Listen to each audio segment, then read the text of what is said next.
Chapter 143. Zhang Feng was so embarrassed that he was about to get cancer.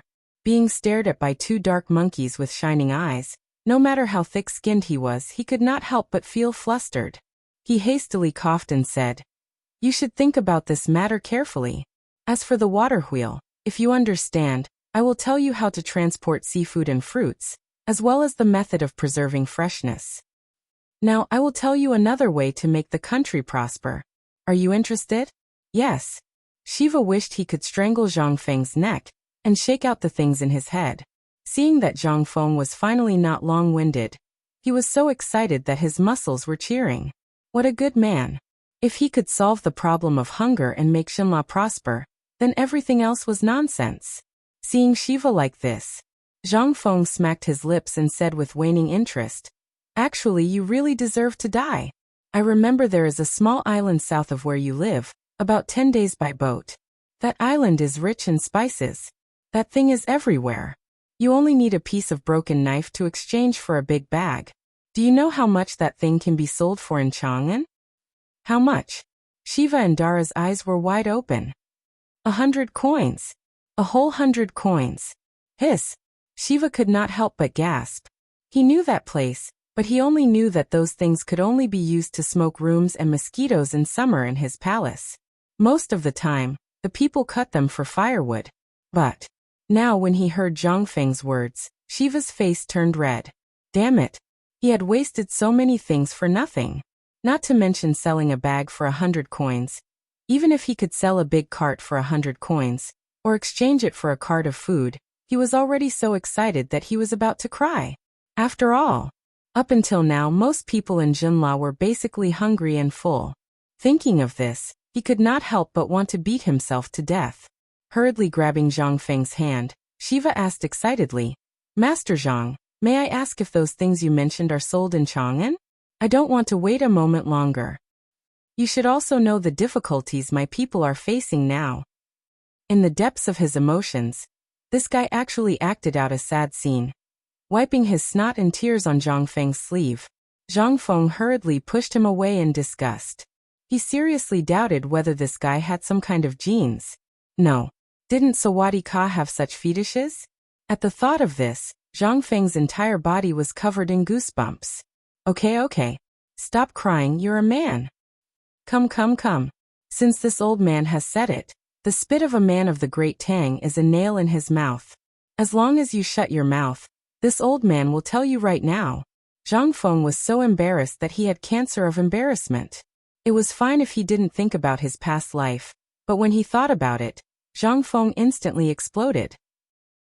He hurriedly shook off Shiva and hid on Dala's bench, seeking comfort. Dala was so embarrassed that his face was as red as a ripe peach. "I'll write it down for you. Otherwise, with your IQ, I think you'll forget it all before you go out."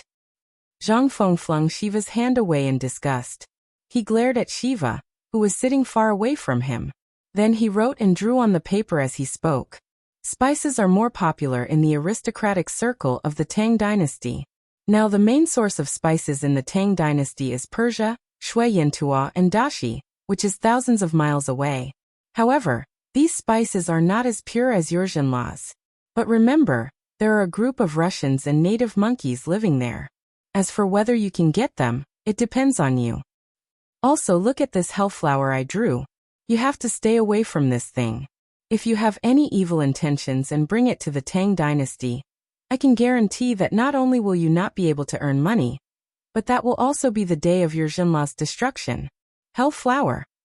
Prince Jinla nodded his head like a chicken pecking rice. He had seen that stuff before. Eating it would make people go crazy, and it would also make people lose their minds. That stuff had basically been burned to death. However, seeing Zhang Feng mention it so seriously, Shiva was so shocked that he broke out in cold sweat. Zhang Feng's calligraphy was very good. Although it could not be compared to a calligraphy master, it had its own unique flavor. As for whether Jinla could understand it or not, he didn't care. He wrote the words Zhang Feng at the end in big letters. Then he looked at Shiva as if he was looking at a monster. "I'm giving this to you, because we're fated to be together. Do as you see fit. Also remember one thing. I remember that you have this thing on the Jinla beach, right?" As Zhang Feng spoke, he took out a fist-sized piece of black and slightly yellowish salt ore from the counter and asked.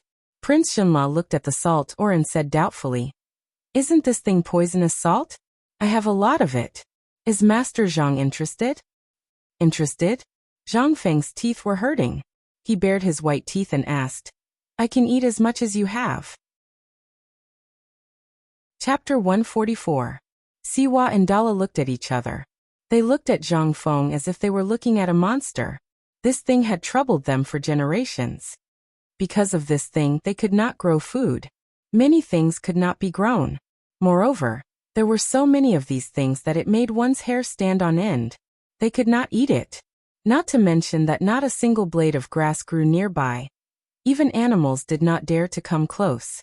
But now this mysterious Master Zhang actually wanted it? That's really too good. Deal. It was rare for Siwa to not be shy.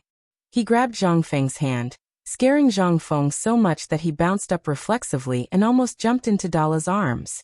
Don't. It's improper for men to touch each other. Please respect yourself. I'm a very self-disciplined person. Zhang Feng waved his hand repeatedly. Then he glanced at Dala, coughed and sat still. He regained the demeanor of an expert and said, "I want to ask, do you have a lot of these things there?" Sigh. Siwa sighed. "Master Zhang, are you testing my sincerity? I know that Master Zhang must have been to Jinla. Otherwise, it would be impossible for you to know so much about Jinla. Don't you know that there is at least an area of a city in the south of Jinla with this thing? Every year, we spend a lot of manpower and financial resources to manage this thing, but this thing is like the stones in the ground. There are so many of them that it makes one's hair stand on end. This is the main reason why our people can't fill their stomachs. I didn't expect Master Zhang to like this thing too. If that's the case, I'll make the decision and give it to Master Zhang.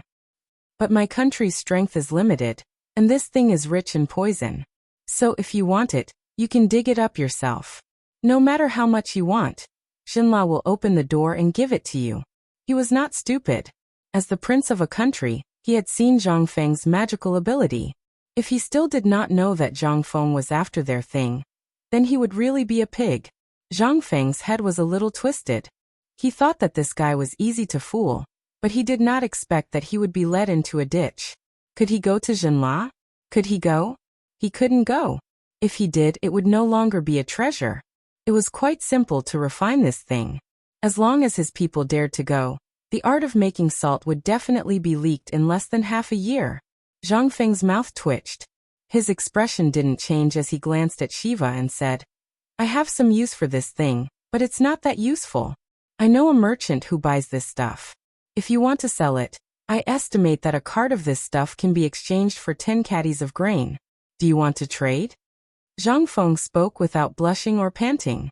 After saying that, he couldn't stand Shiva anymore and took a sip of wine from his bowl.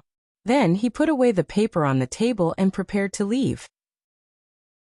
However, at this moment, Shiva seemed to have realized that if he didn't agree to this matter, then everything they had discussed before would be for nothing. Because until now, Master Zhang only told him that those things could make him rich, but he didn't tell him the ultimate goal. He also knew that this poisonous salt seemed to be an additional condition. Although he didn't know what Zhang Feng wanted this thing for, he didn't ask. A cart of trash could be exchanged for 10 caddies of grain. That was just a saying. 100 carts could be exchanged. Heavens! Thinking of the countless poisonous salts, his eyes burned with passion. He gritted his teeth and pressed down on the corner of the letter, saying, "Master Zhang, let's talk things over. If you want me to give you a few carts of this thing, it's not a problem. It's not about the grain or not. If you really want to do business with this thing, then I'll be serious. A cart of 10 caddies of grain, I'll take it seriously?" Zhang Feng smiled and sat down again. He patted Shiva's shoulder that was full of dust and said, "That's right. This thing is actually not worth much. I'm just testing you to see if you have the sincerity to do business with Jinla.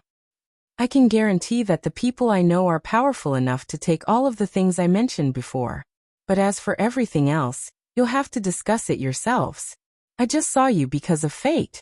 As he spoke, he removed Shiva's hand and crumpled the paper into a ball under Shiva's and Dala's fierce gazes. Dala didn't care about anything else. Although he was blushing, the beauty hidden under his dark skin made him look a little more pleasing to the eye. Otherwise, Zhang Feng wouldn't have been so unscrupulous. Master Zhang, my brother and I came to Chang, and to solve the grain problem of Jinla. Today we saw so much grain in Chang and city and heard that His Majesty the Tang Emperors is stockpiling grain. Therefore, we have to discuss this matter seriously. We will tell my father everything that happened today. This matter must be approved by him personally. You should discuss this matter as soon as possible. After all, I've only met that businessman twice. Maybe he will go to Dashi on that day. He had finally taken the bait. Lao Tzu was going to become the savior of Sawatika. Laoli. Lao Tzu, I've added another bargaining chip for your life. I hope your bad temper doesn't kill you now. Otherwise, Lao Tzu would really be alone in the Tang dynasty. Chapter 145. Achu. In Taiji Palace. At the same time, Li Shimin sneezed loudly. He was originally copying Zhang Feng's handwriting, but now, the brush drew a long horizontal line on the paper. Li Shimin frowned. He muttered, "Who is talking about me?" "Second brother. You are being paranoid." Zhang Sun Wugo glared at Li Shimin and helped him put on a cloak. "You have been standing for 6 hours. Don't tire yourself out." Li Shimin put down the brush and patted the back of Zhang Sun Wugo's hand. He gently hugged her from behind and said with incomparable tenderness, "Guanyin maid, what do you think of Zhang Feng?" Zhang Feng. Zhang Sun Wugo thought for a moment. He glanced at the paintings in the study and said calmly, "Although I have never seen this person before, for this person to be able to write such a world-shaking poem that even the great scholars of the present age and the great literary heroes are unable to create, this in itself is a miracle." Moreover, the drought in Longyu was easily resolved by him while drinking and chatting merrily. He also used a small price to make Tubo and Tuyuhun fall into his endless schemes. Even if Zhuge Liang was alive, he could not compare to this. However, his status is low after all. If second brother insists on recruiting him now, I feel that it is still somewhat lacking in consideration. No, Guanyin maid. Li Shimin turned Zhang Sun Wugo's graceful body around and said, "I know that the time is not right." He himself said that the time is not right. Therefore, I want to send Chengqian, Qingke and Ku to the tavern to learn his unique way of governing and the way of business. What do you think? No. Zhang Sun Wugo's face was filled with shock as she hurriedly interrupted Li Shimin. Although this child's abilities are exceptional, he is still a commoner. If the emperor wants to send the crown prince and the other princes to the tavern, what will happen to the court? This will shake the entire country. But Li Shimin's face was full of bitterness. He was anxious to say something. However, before he could say anything, Empress Zhangxuan's little hand pressed against his lips.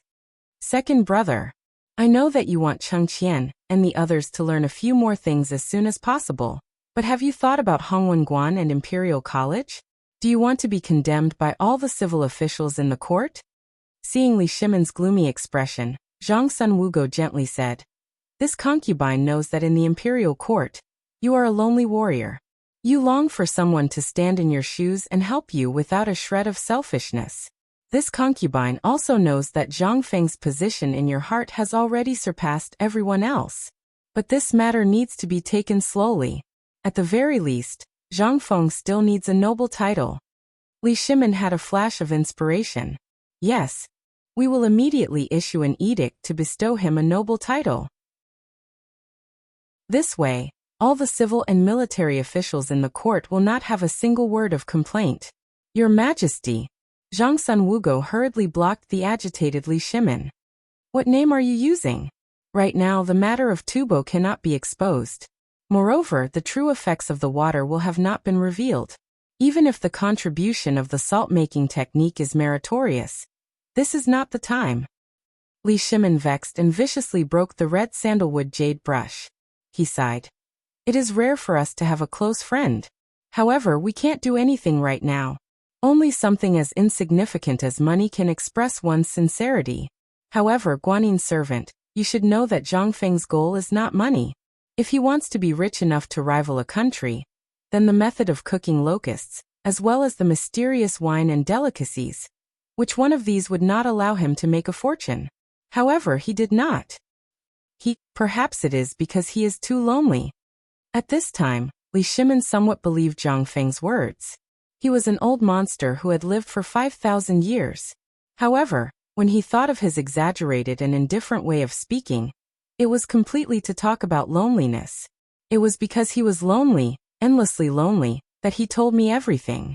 But how could Li Shimin not know the importance of each and every one of these things? If he really wanted to make money, he could completely know the value of the water wheel, and it was not only so much. However, the money given to him, he did not even count it and took it into his arms? It seemed that he was greedy for money, but in fact, he was hiding his loneliness. Was this the attitude of looking at the overall situation? When can we have such charm? Originally, he was prepared to find Zhang Feng earlier today. However, the trivial matters of Chang'an City, as well as the matter of the foreign invoice, made him extremely busy. Only now did he have some free time. However, when he was free, his mind was full of Zhang Feng. At this time, Li Shimin had an urgent hope. He urgently hoped that Zhang Feng could be by his side, and let him stand in the main hall of the political announcement palace. He wanted to let those decadent and useless civil officials see that the Tang dynasty was not only decadent people like them who only cared about their own interests, and did not have the slightest intention to improve and innovate for the Tang dynasty. Thinking of this, he looked at the fiery sunset outside the window.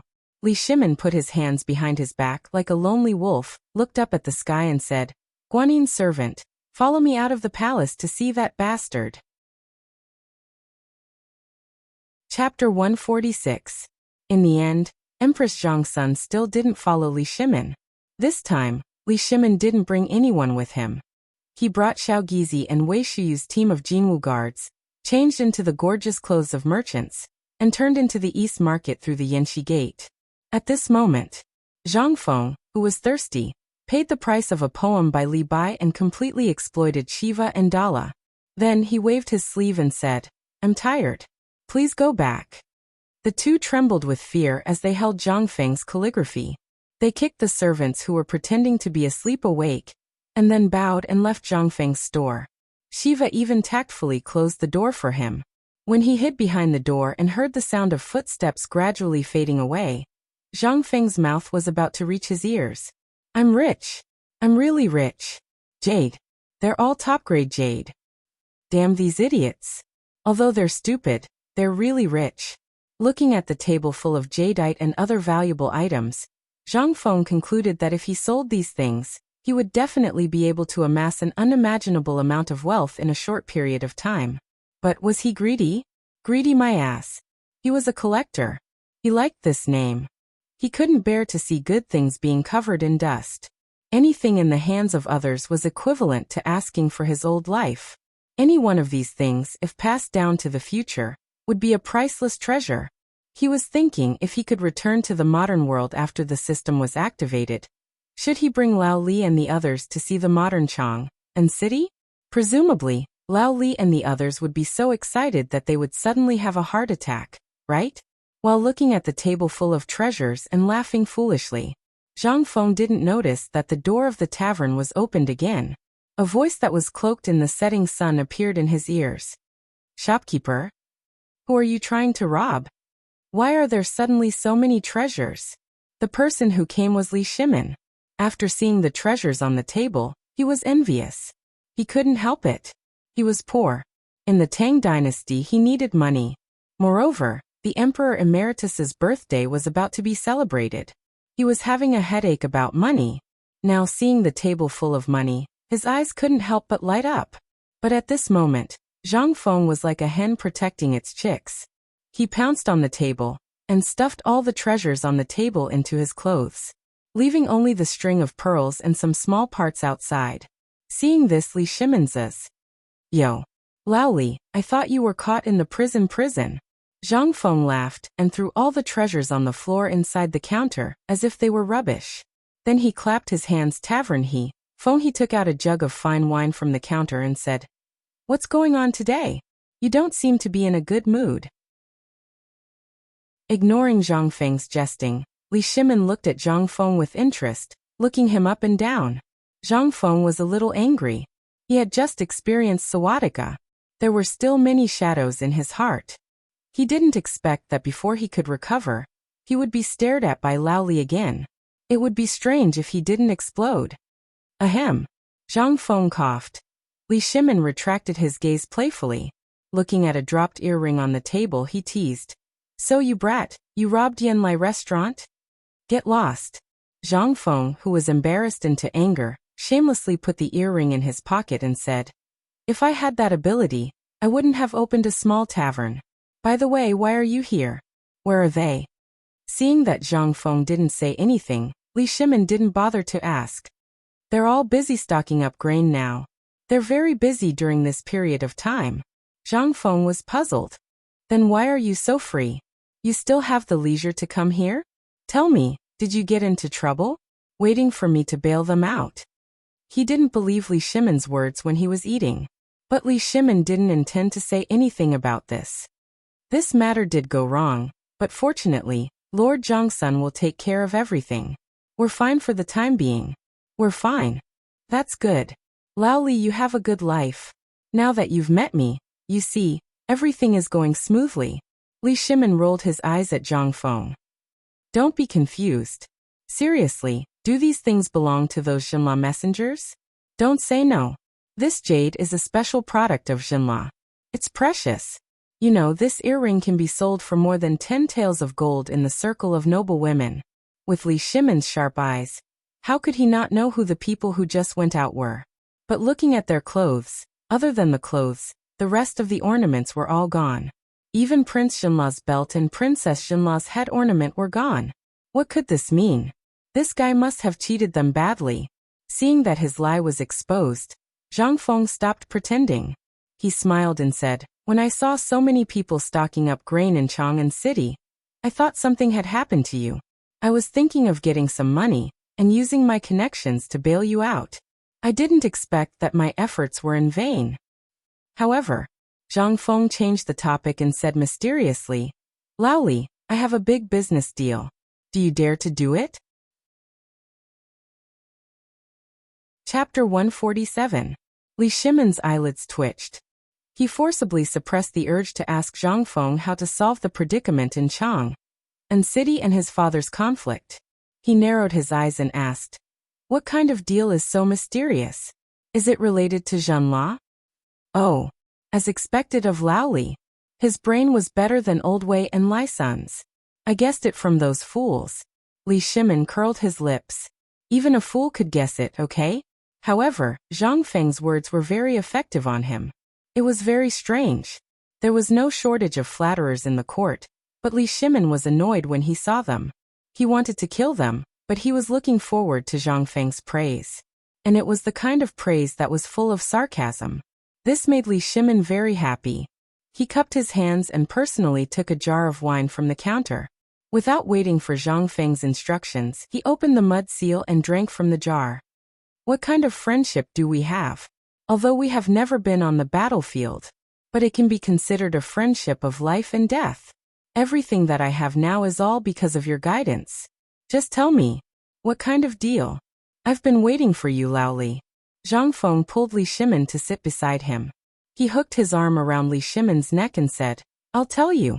Do you know why Janele's people were like that just now? Why? Oh right, I forgot. How did you manage to trick them into giving you something so precious? Trick? Zhang Feng glanced at Li Shimin and immediately showed a look of disdain. Do you think I, Zhang Feng, relied on trickery? I relied on my own ability, okay? But this stupid prince is really a F***king rich idiot. Look. TSA. He took out the jade pendant onto LA's neck and shook it, making Li Shimin want to snatch it. This is the filial piety money I gave them when I pointed them out. I earned it with my own ability. Then tell me, how did you point them out? Li Shimin was interested and forgot many of his troubles. It seemed that only in this small tavern could he really show his true nature. Do you know what Janele's specialty is? Zhang Feng asked mysteriously. Li Shimin was really confused. What did Jinla produce? Every year, the tributes were basically ordinary goods.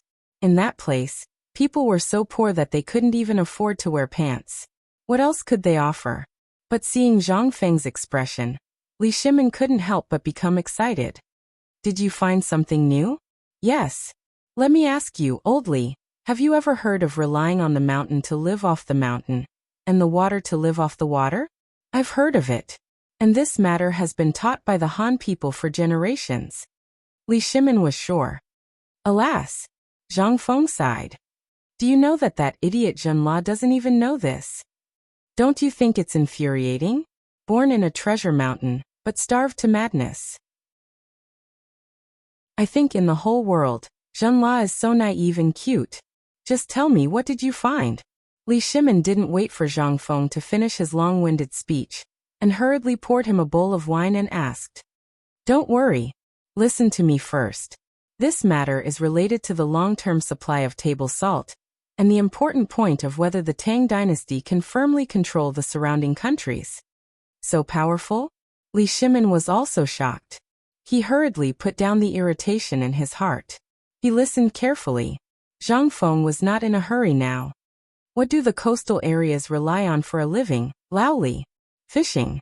The coastal areas of the Tang dynasty rely on fish for a living. Isn't Zhenla doing the same? Zhang Feng shook his head and asked again. Then what do they catch? Fish, just fish. Is there anything delicious in the sea? No way. Zhang Feng wanted to vomit blood. The sea. The coastal areas. What kind of place was that? That was a treasure bowl. Let me tell you, the most worthless thing in the sea is fish. Do you think those skinny, salty fish taste good? Li Shimin shrugged and sighed. You may not know. Sea fish are basically an important way to extract salt from the sea. The inland relies on this salt to survive. What do you think these sea fish mean? Wrong. Zhang Feng looked at Li Shimin as if looking at a fool and said, I really doubt you. Are you a businessman? Can't you think this way? Let me tell you, the most worthless thing in the sea is fish. And those things that you think are the most unsightly are the real good things. While talking, Zhang Feng took out a piece of paper again. He seriously drew the shape of a sea cucumber on the paper and said, This thing is called sea cucumber ginseng. You know it, right? I know this. But what does it have to do with this? Is this sea cucumber also a tonic? Zhang Feng exploded. It's more than a tonic. This thing is a great tonic. Do you know? If you eat too much of this thing, it can replenish qi and blood, and also nourish the kidney. Let's not talk about other benefits for the time being. Look at this. While talking, he drew lobsters again, especially Australian lobsters, seahorses, starfish, and so on. These are all tonics. When some things are combined with each other, it will be a medicinal herb. Extremely precious medicinal herbs. And this shell, this thing, grind it into powder, add some medicinal herbs, and add some pearls. It's a supreme treasure for women to beautify and whiten their skin. Zhang Feng's saliva flew everywhere as he talked. In the end, he tinkered with a set of things for the beauty and skin care of later generations. And Li Shimin's whole body froze. Chapter 148. If it was before, Li Shimin would definitely think that Zhang Feng was talking nonsense after drinking. He would naturally take it as a joke. However, this was Zhang Feng. Zhang Feng, who had once saved him. How could his words be false? However, thinking about it, Li Shimin felt particularly awkward. Such a good thing, how could he not recognize it in front of him? How could he not feel uncomfortable? Moreover, Zhang Feng had just said that there was a treasure mountain in Jinla. Wouldn't Li Shimin be the same? Li Shimin's face was about to turn green. He stared and asked, Then, do you mean that there are treasures everywhere by the sea? Are you questioning the current emperor's blindness? No. No. You don't dare to say that. Zhang Feng hurriedly stuffed Li Shimin's mouth with a fried yellow crab. If someone were to hear this, they would be dug out of their graves and whipped their corpses. Although Zhang Feng had no relatives in this world, he was afraid. In this feudal society, he did not dare to be careless. Lao Li, I say you're stubborn. If you continue to talk about the state affairs and the current emperor so foolishly, our fate will end here. Who is that? That's the current emperor. The good emperor, who almost knelt down to the people for the sake of the people. Take a lantern and look for him. Look through the history books and see which emperor is better than the current emperor. Zhang Feng's method of giving a piece of meat with a stick made Li Shimin extremely uncomfortable, but he also enjoyed such treatment. He did not know if he was cheap or not. But at this time it was no longer important. He was short of money. Now, as long as he heard that he could make money, he would want to take it as if he was crazy. Moreover, Zhang Feng said it in such a mysterious and dignified manner. Could it be that this little Zhenla is so important? What you just said. I believe there are also some in the waters of the Tang dynasty, right? Why should Zhenla benefit while the people of the Tang dynasty suffer? Before you do, don't they always say that they want to stimulate the economy and set up cooperatives? Why is that? I said you're stupid. You're still a god. You're really stupid. Zhang Feng was filled with disdain. Let me ask you, this ocean is only so big, but how many people did the Tang dynasty have? If it was prosperous, the Tang dynasty would have to rely on the sea for the rest of its life. What about the next generation? The next generation, they ate up everything in the sea. What are you eating now? Are you stupid? Even rabbits don't eat the grass near their burrows. Why do you always want to eat all the grass around your nest? Wait for the hunters to come and become a delicacy? Li Shimin was once met with a supercilious look. But this time, Li Shimin was not angry. Instead, he was incomparably shocked. Zhang Feng was very direct. They had enough to eat for the rest of their lives, but what could they leave for their descendants? Just leave behind a mess? How could they be immortalized? They would go down in infamy for 10,000 years. Li Shimin could not help but break out in a cold sweat. His forehead was full of sweat. Priceless advice. Li Shimin smiled bitterly.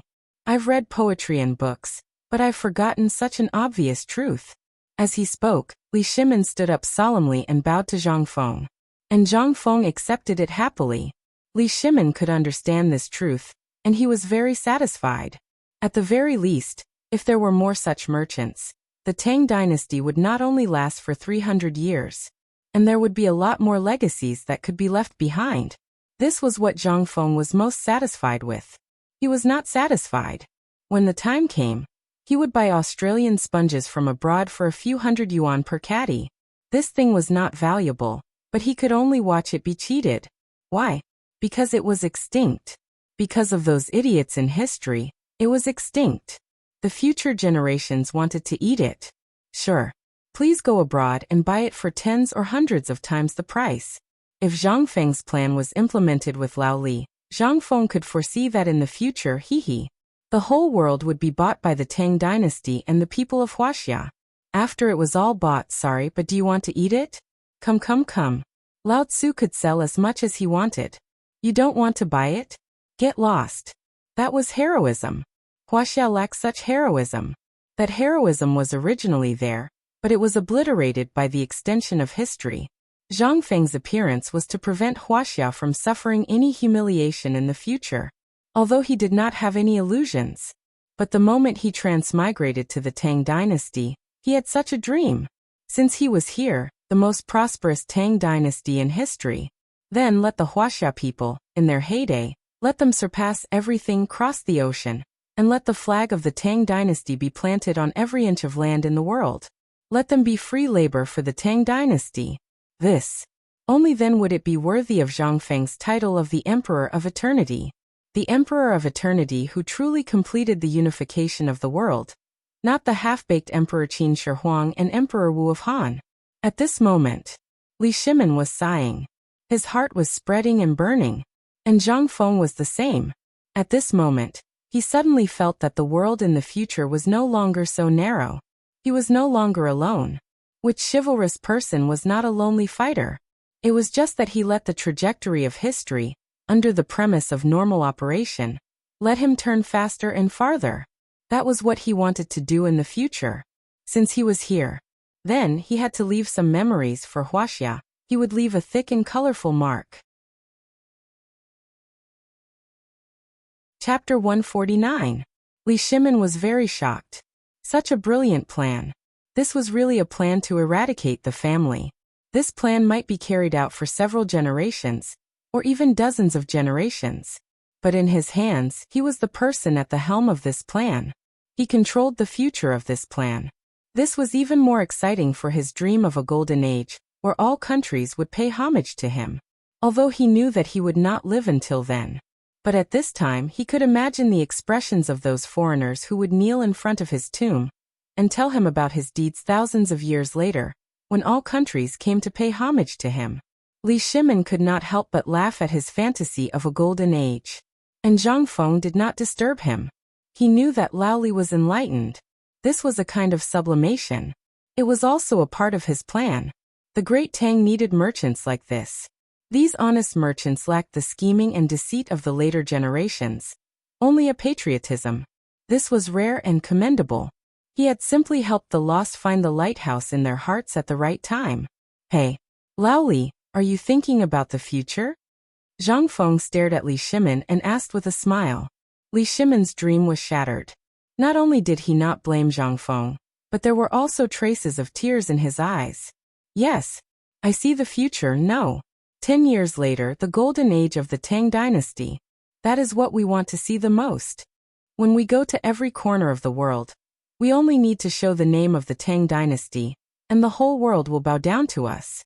What a glory this is. We are no longer the four-legged sheep that others say, and no longer the target that anyone can bully. They can only carve 2 words in their bones. The Tang dynasty. But, what a pity. There are too few people in the Tang dynasty who can have such awareness. Li Shimin shook his head. He abruptly picked up the wine jug and poured it over his head to hide the tears at the corners of his eyes. That's quite a lot. Zhang Feng patted Li Shimin's shoulder and said, "Let me tell you a story. Once upon a time, heavenly lightning struck a forest, and a huge fire burned in the forest for more than 100 days. There were flames everywhere in the air, just like the stars in the sky. Among them, one of the sparks was the size of a fingernail at first, but it drifted and drifted, and in the end, it was only the size of a needle tip that was about to extinguish. When he was about to die out, he landed on a withered grassland. Then he slowly used the remaining heat of his ashes to ignite the entire grassland." Li Shimin listened attentively. It was as if he was the spark in front of him. Li Shimin cried out in surprise when he heard that spark had used its last bit of heat to ignite the entire grassland. And then, Zhang Feng glanced at Li Shimin and patted him on the shoulder. After that, the grassland burned for an entire year. The soil was burned until it was bright red. Everyone shook their heads and sighed. This place could no longer grow a single grass seed. However, after a rain, everyone was shocked to find that this grassland had once again bloomed with even more luxuriant weeds than before. This, Li Shimin was shocked. Zhang Feng looked at him, dipped the brush in the ink box, and waved the brush on the gray-white wall. A single spark can start a prairie fire. The spring breeze moistens things silently. Fire can start a prairie fire silently. Although it was a poem that was pieced together, Li Shimin was shocked. Looking at the words on the wall, he couldn't help but be shocked. A single spark can start a prairie fire. The spring breeze moistens things silently. Fire can start a prairie fire silently. God. Zhang Feng, this. Lao Li, I hope that you must pass on this sentence for generations to come. Don't underestimate a single spark. Its momentum of starting a prairie fire is unstoppable. No force can stop it. However, it is a catalyst that burns rotten traditions, breaks and establishes, and moves forward. Li Shimin choked. A spark. A spark. Right now, what his imperial court needed the most was a spark of fire. Everyone was adhering to the rules. How could they let the cavalry of the Tang dynasty take another step forward? Although there was a powerful strategy and an unprecedented planning ability, no one carried it out. This was the momentum of starting a prairie fire. This was how the lofty skyscraper toppled. Zhang Feng. Lao Li, I'm unable to repay your kindness to me. Don't say that you will repay me with your body. I will kill you. Zhang Feng was speechless. He hurriedly supported Li Shimin's kneeling posture and said speechlessly, Zhang Feng's words perfectly resolved the crisis.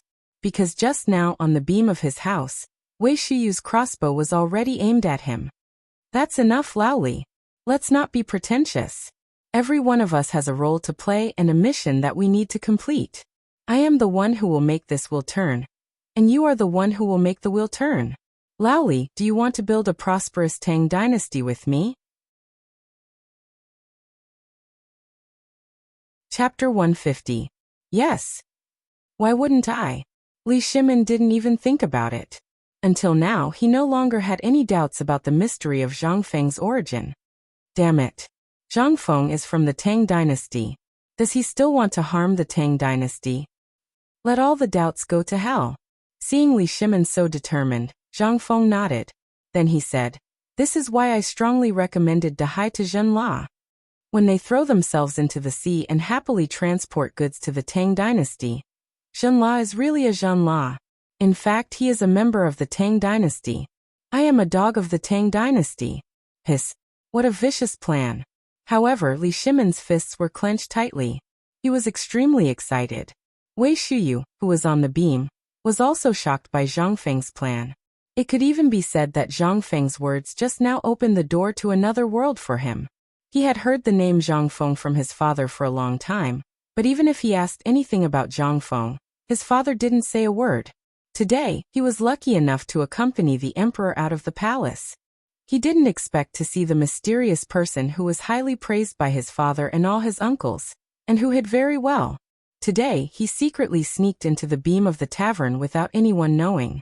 He was worried about the emperor, and wanted to see how powerful Zhang Feng was. Now he saw it. She took a deep look at Zhang Feng. He seemed to be about the same age as her, but he had such talent. He was able to make her father shocked, praise him all day long, and admire his calligraphy all day long. This was something that Wei Shuyu would never forget for the rest of her life. He glanced at the words on the wall again, and silently remembered them in his heart. Then he quietly sneaked out. Zhang Feng, I'm looking forward to the golden age of the Tang dynasty that you mentioned. Regarding this, Li Shimin and Zhang Feng did not notice at all. However, this did not affect their conversation. From the price of the aquatic products to how to sell them, and so on, Li Shimin smacked his lips and said, "This Zhenla is really sitting on a treasure mountain. Tell me, what else does he have?" "What else?" Zhang Feng smiled. "They have a lot of things." While talking, Zhang Feng showed off a handful of jade and said, "Look at this thing. This is a good treasure. In the future, everything will be yours and mine. Are you satisfied? Also, do you know how profitable the best spices on the market are?" Li Shimin was shocked. Touching the sachet on his belt, he asked, "Could it be that Zhenla also has this thing?" "This thing costs 100 strings of coins per caddy." Haha. Zhang Feng smiled faintly. "Laoli, what if I tell you that that place not only has another kind of spice in the world, but its price is so low that you'll go crazy? What will you do?" "How low?" Li Shimin went crazy. "About 1,000 strings of coins per cart. F***ck. Li Shimin exploded. "A whole cart? How many stones would that be? Only 1,000 strings of coins?" Li Shimin could not help but have the urge to drool. Looking at Li Shimin's exaggerated appearance, Zhang Feng patted him on the shoulder in annoyance. "This is nothing. If you sign a long-term supply contract, the price of that thing will be even lower. And you know that in Zhenla, that thing is only used as firewood. Do you believe it?" Li Shimin had the urge to order the troops to send out now. Such a good thing. And Zhenla wasted it like this? What a waste. What a reckless waste of resources. How good would it be if it was given to me? How good would it be if I had this thing in the Tang dynasty? Li Shimin went crazy. Zhang Feng looked at Li Shimin's crazy eyes and laughed a few times. He seemed to be a little drunk. He had been drinking since noon. Even the god of wine would be F***king drunk. Let alone him. He got up dizzily, sat on the ground against the wall, patted the floor beside him, and waved his hand. Li Shimin simply sat cross-legged on the floor. Zhang Feng said mysteriously, "This thing is just one of them.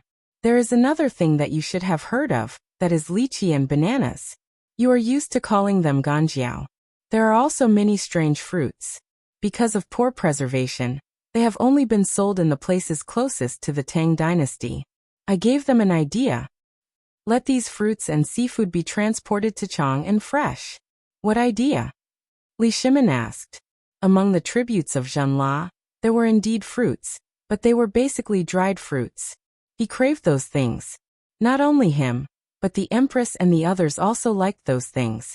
Moreover, every time Zhenla came to offer tributes, the noble women of Chang would pester the ministers and often come to him. What idea could he have? Everyone was wringing their hands. If only there were fresh ones. But now Zhang Feng actually came up with an idea? This aroused Li Shimin's great interest.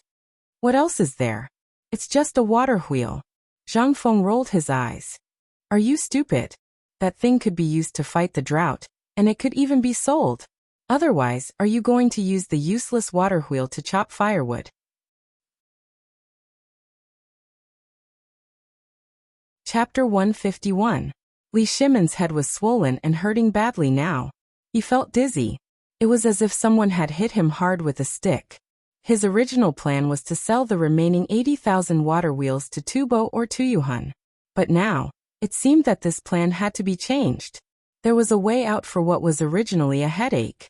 Do you want it or not? If you don't, I'll turn around and use it for business. This was far more cost-effective than buying a water wheel. How much would it cost to build one? As long as you Tubo or Tuyuhun have food, my Tang dynasty will make as much as you want. No. Now it had to be changed. He couldn't use the wood of the Tang dynasty. If you want it, exchange it with wood. Li Shimin suddenly felt that he was so wise and mighty. Brother Zhangfeng, just say it. What other good things do you have? Just tell me all of them. Don't spill the beans. It's really making me anxious. Li Shimin couldn't wait any longer. He couldn't wait to go back and personally summon Prince Zhenla and the others.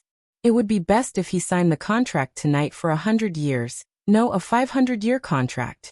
He would directly tie him down. Zhang Feng saw that Li Shimin was really smiling at this time, without the worry when he entered the door, and said slowly, actually the map outside Zhenla is very big. They are very wild and barbaric. There are even places where people are still eating raw meat and drinking blood. There are countless resources in such places waiting for us to explore, so Zhenla is our first step. And Zhenla is actually nothing, Laoli.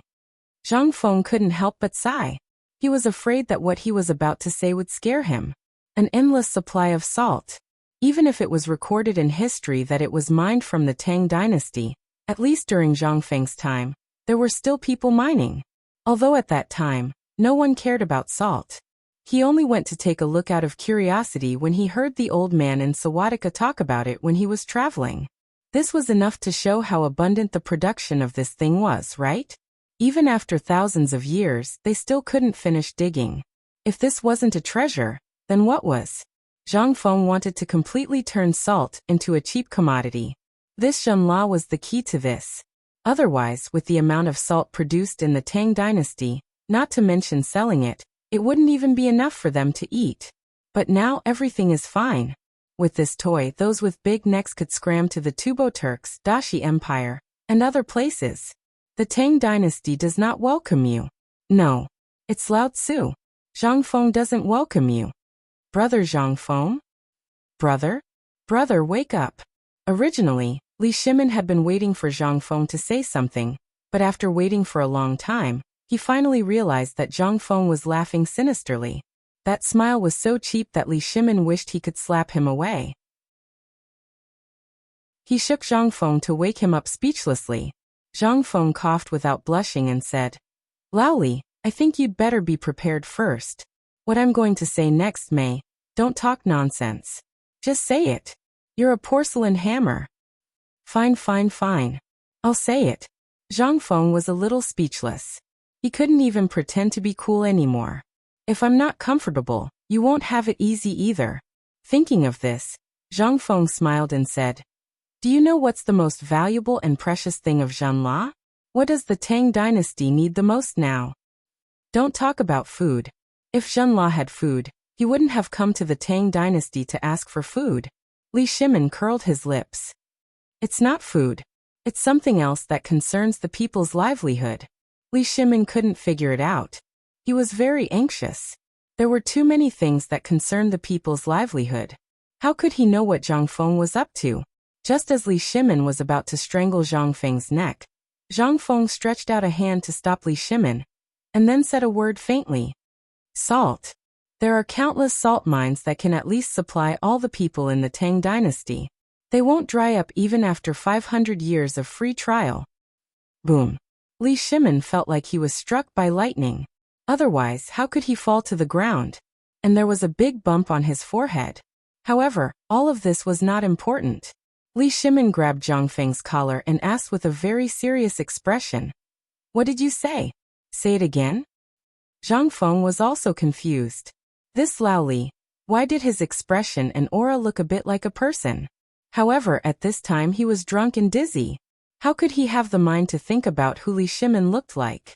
He patted the shocked Li Shimin and said, Lao Li, that's where you're wrong. I told you to be prepared. You didn't wet your pants, did you? Under Li Shimin's murderous gaze, Zhang Feng was terrified.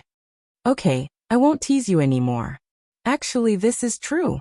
I was just casually asking. I didn't expect that at least one city area in Zhenla is a poisonous salt mine that even birds and beasts don't dare to enter. I estimated that if we can get it, within 500 years of the Tang dynasty, everyone can buy a caddy of salt for only 1 coin. Li Shimin still didn't believe it. However, he also knew that his attitude was a bit too excited. Fortunately, Zhang Feng was drunk at this time. Otherwise, he would definitely give himself away. Li Shimin smiled bitterly. He still couldn't be as calm as an ancient well. He put his arm around Zhang Feng's shoulder and asked, Then what kind of price did you pay? I believe that the people of Zhenla can't think of this, right? You may not be able to guess my answer. Chapter 152. Li Shimin was speechless. He wished he could strangle Zhang Feng to death. This bastard always pretended to be mysterious to keep him in suspense. Couldn't he just say everything he knew in one breath? Would he die? However, salt. Salt that could last the Tang dynasty for 500 years. This was something Li Shimin dreamed of doing. He just didn't expect that there would be such a treasure in the barren land of Zhenla. Ridiculous, ridiculous. Li Shimin sighed. He smiled bitterly and said, Zhenla used to be a barren land because of that, but after what you said, didn't it become a land of treasures? Treasures? Zhang Feng smiled. If I told you that in the south of that place, rice can be grown 3 times a year, would you believe me? If you control the port of Ma'i, you can make all kinds of seasonings and aromatherapy for food. At that time, if the wheat and sorghum of the north could be successfully cultivated as well as the rice of the south, and they could be obtained from that small tribe, how could there be a famine in the Great Tang by then? By then, even if you don't control Tubo, Tuyuhun, and other countries, the food of the Tang dynasty will be enough to fill people to death. Other countries will beg you to give them some food. Zhang Feng didn't plan to say this. He was going to keep it as a trump card. When he entered the imperial court, this thing would be the capital for his rise. Although he knew that the imperial court had always been a battlefield, who would dare to oppose him when he controlled the food lifeline of the Tang dynasty? Lao Tzu wouldn't give you any food even if he had it. You'll starve to death, you bastard. This was Zhang Feng's life-saving trump card.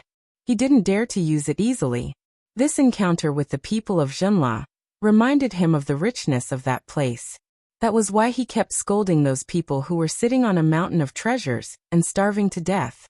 They deserved to starve to death. They deserved it. Zhang Feng spat again in his heart before he patted Li Shimin's neck in satisfaction. Brother, just you wait and see. In their eyes, it was indeed poisonous salt. But as long as it's in our hands, it's a treasure trove. Not only will the people of the Tang dynasty have salt to eat, but we can also guarantee the consumption of salt in the surrounding countries. The 500 years I said is a conservative estimate. It's an estimate based on the predictions of all the people in the surrounding countries. Gulp. Li Shimin swallowed hard. His voice was a little hoarse. Brother Zhang, brother, you are my true brother. Let me ask you, what price did you pay? Could it be that you want to marry that dark-skinned princess? You are really a good person. Marry that Darla? No, no, no. Lao Li. Lao Tzu was not blind. How could he be interested in such an idiotic woman? He's just sitting there all day, not even letting out a fart. What do I need him for? Li Shimin sighed again, revealing a you-know-what-I-mean look. The look in his eyes was complicated. Although he was trying his best to quibble, Li Shimin understood from the first time he saw Zhang Feng send the two of them off. The princess and Zhang Feng were reluctant to part with each other. Men. Who was not lustful? Men who were not lustful? One was a gentleman who loved openly, and the other was a man who sacrificed his life for the sake of righteousness. Li Shimin suddenly felt that he and Zhang Feng were the same kind of people. They were doing this for the sake of righteousness. Gentlemen. Nothing could be better than this. When we enter the palace, if I let you suffer even a little bit, I, Li Shimin, will pronounce my name backwards. Li Shimin secretly swore. Zhang Feng, on the other hand, was furious. The more furious he was, the more Li Shimin felt that this was likely to be true. In the end, Zhang Feng did not explain. Who cares? Son of a bitch. Was it easy for Lao Tzu? Come on, don't be so upset. Men. Although the Zhenla girl is a little tanned, I've been there before. It's the same even if I blow out the lamp. But to be honest, I saw that girl. Other than being a little tanned, her figure is really good. In Chang'an City, you can't find someone like her. Enough. If you continue, Lao Tzu will get angry with you. Zhang Feng was furious. If he had known, he would not have brought this up. Zhang Feng hurriedly changed the topic. The price I paid this time is actually not much of a price. A cart of poisonous salt or 10 caddies of food. Do as you see fit. Get lost, get lost.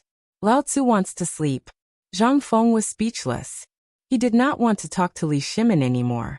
This old pervert was always staring at women. Lao Tzu was a good youth of the 21st century. If he did not even have this bit of aesthetic sense, then what was the point of living? I'd rather die. Li Shimin was also furious. He stood up with a bang. He did not even care that his robe was torn.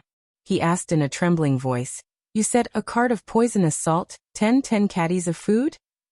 Zhang Feng said in a low muffled voice, Just 10 caddies. As for what kind of food you give him, it's up to you. I don't care. But you must keep the price as low as possible. Give him a blow and give him a sweet date. Otherwise, if others take advantage of the loophole, or if those people from the Ministry of Revenue and the Ministry of Agriculture find out, you will lose your life. Are my Ministry of Agriculture and Ministry of Revenue so unreliable and greedy? Chapter 153. Li Shimin was at a loss for words. Although he knew that the Ministry of Revenue and the Ministry of Works were very pedantic, was the monthly payment really that serious? What kind of person would be described by Zhang Feng as someone who valued money as much as his life? Brother Zhang Feng, what you said is a little too much. Although I've heard of the Nashi people, they are a little pedantic, but it's not like what you said, right? Li Shimin still wanted to fight for it. He was definitely burning up. Was this his imperial court? This is the imperial court. Zhang Feng testified for him. Zhang Feng's expression was solemn. Although he was tongue-tied, his face was red, and his head was dizzy. He still knew the seriousness of the matter. Lao Li, we are brothers. That's why I'm saying so many heartfelt words to you. You must remember that the people don't fight with the officials. You must remember this. Although the current emperor is a good emperor, the group of officials around him are a group of people who have lived a life of wisdom. If it involves their interests or makes them feel that you threaten their interests, they will not hesitate to kill you.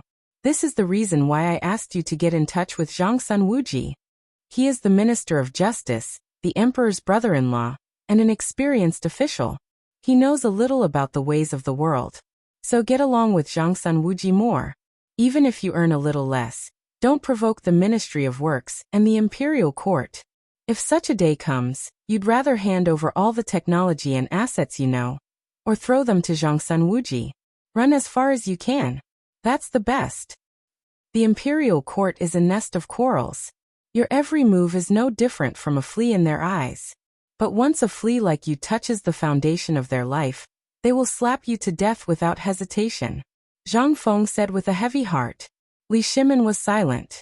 He knew best what the Imperial Court was like, but he was still very grateful to Zhang Feng for his advice. He only dared to say such words because he truly regarded him as a brother. If it were anyone else, who would dare to say such words? Who would say that?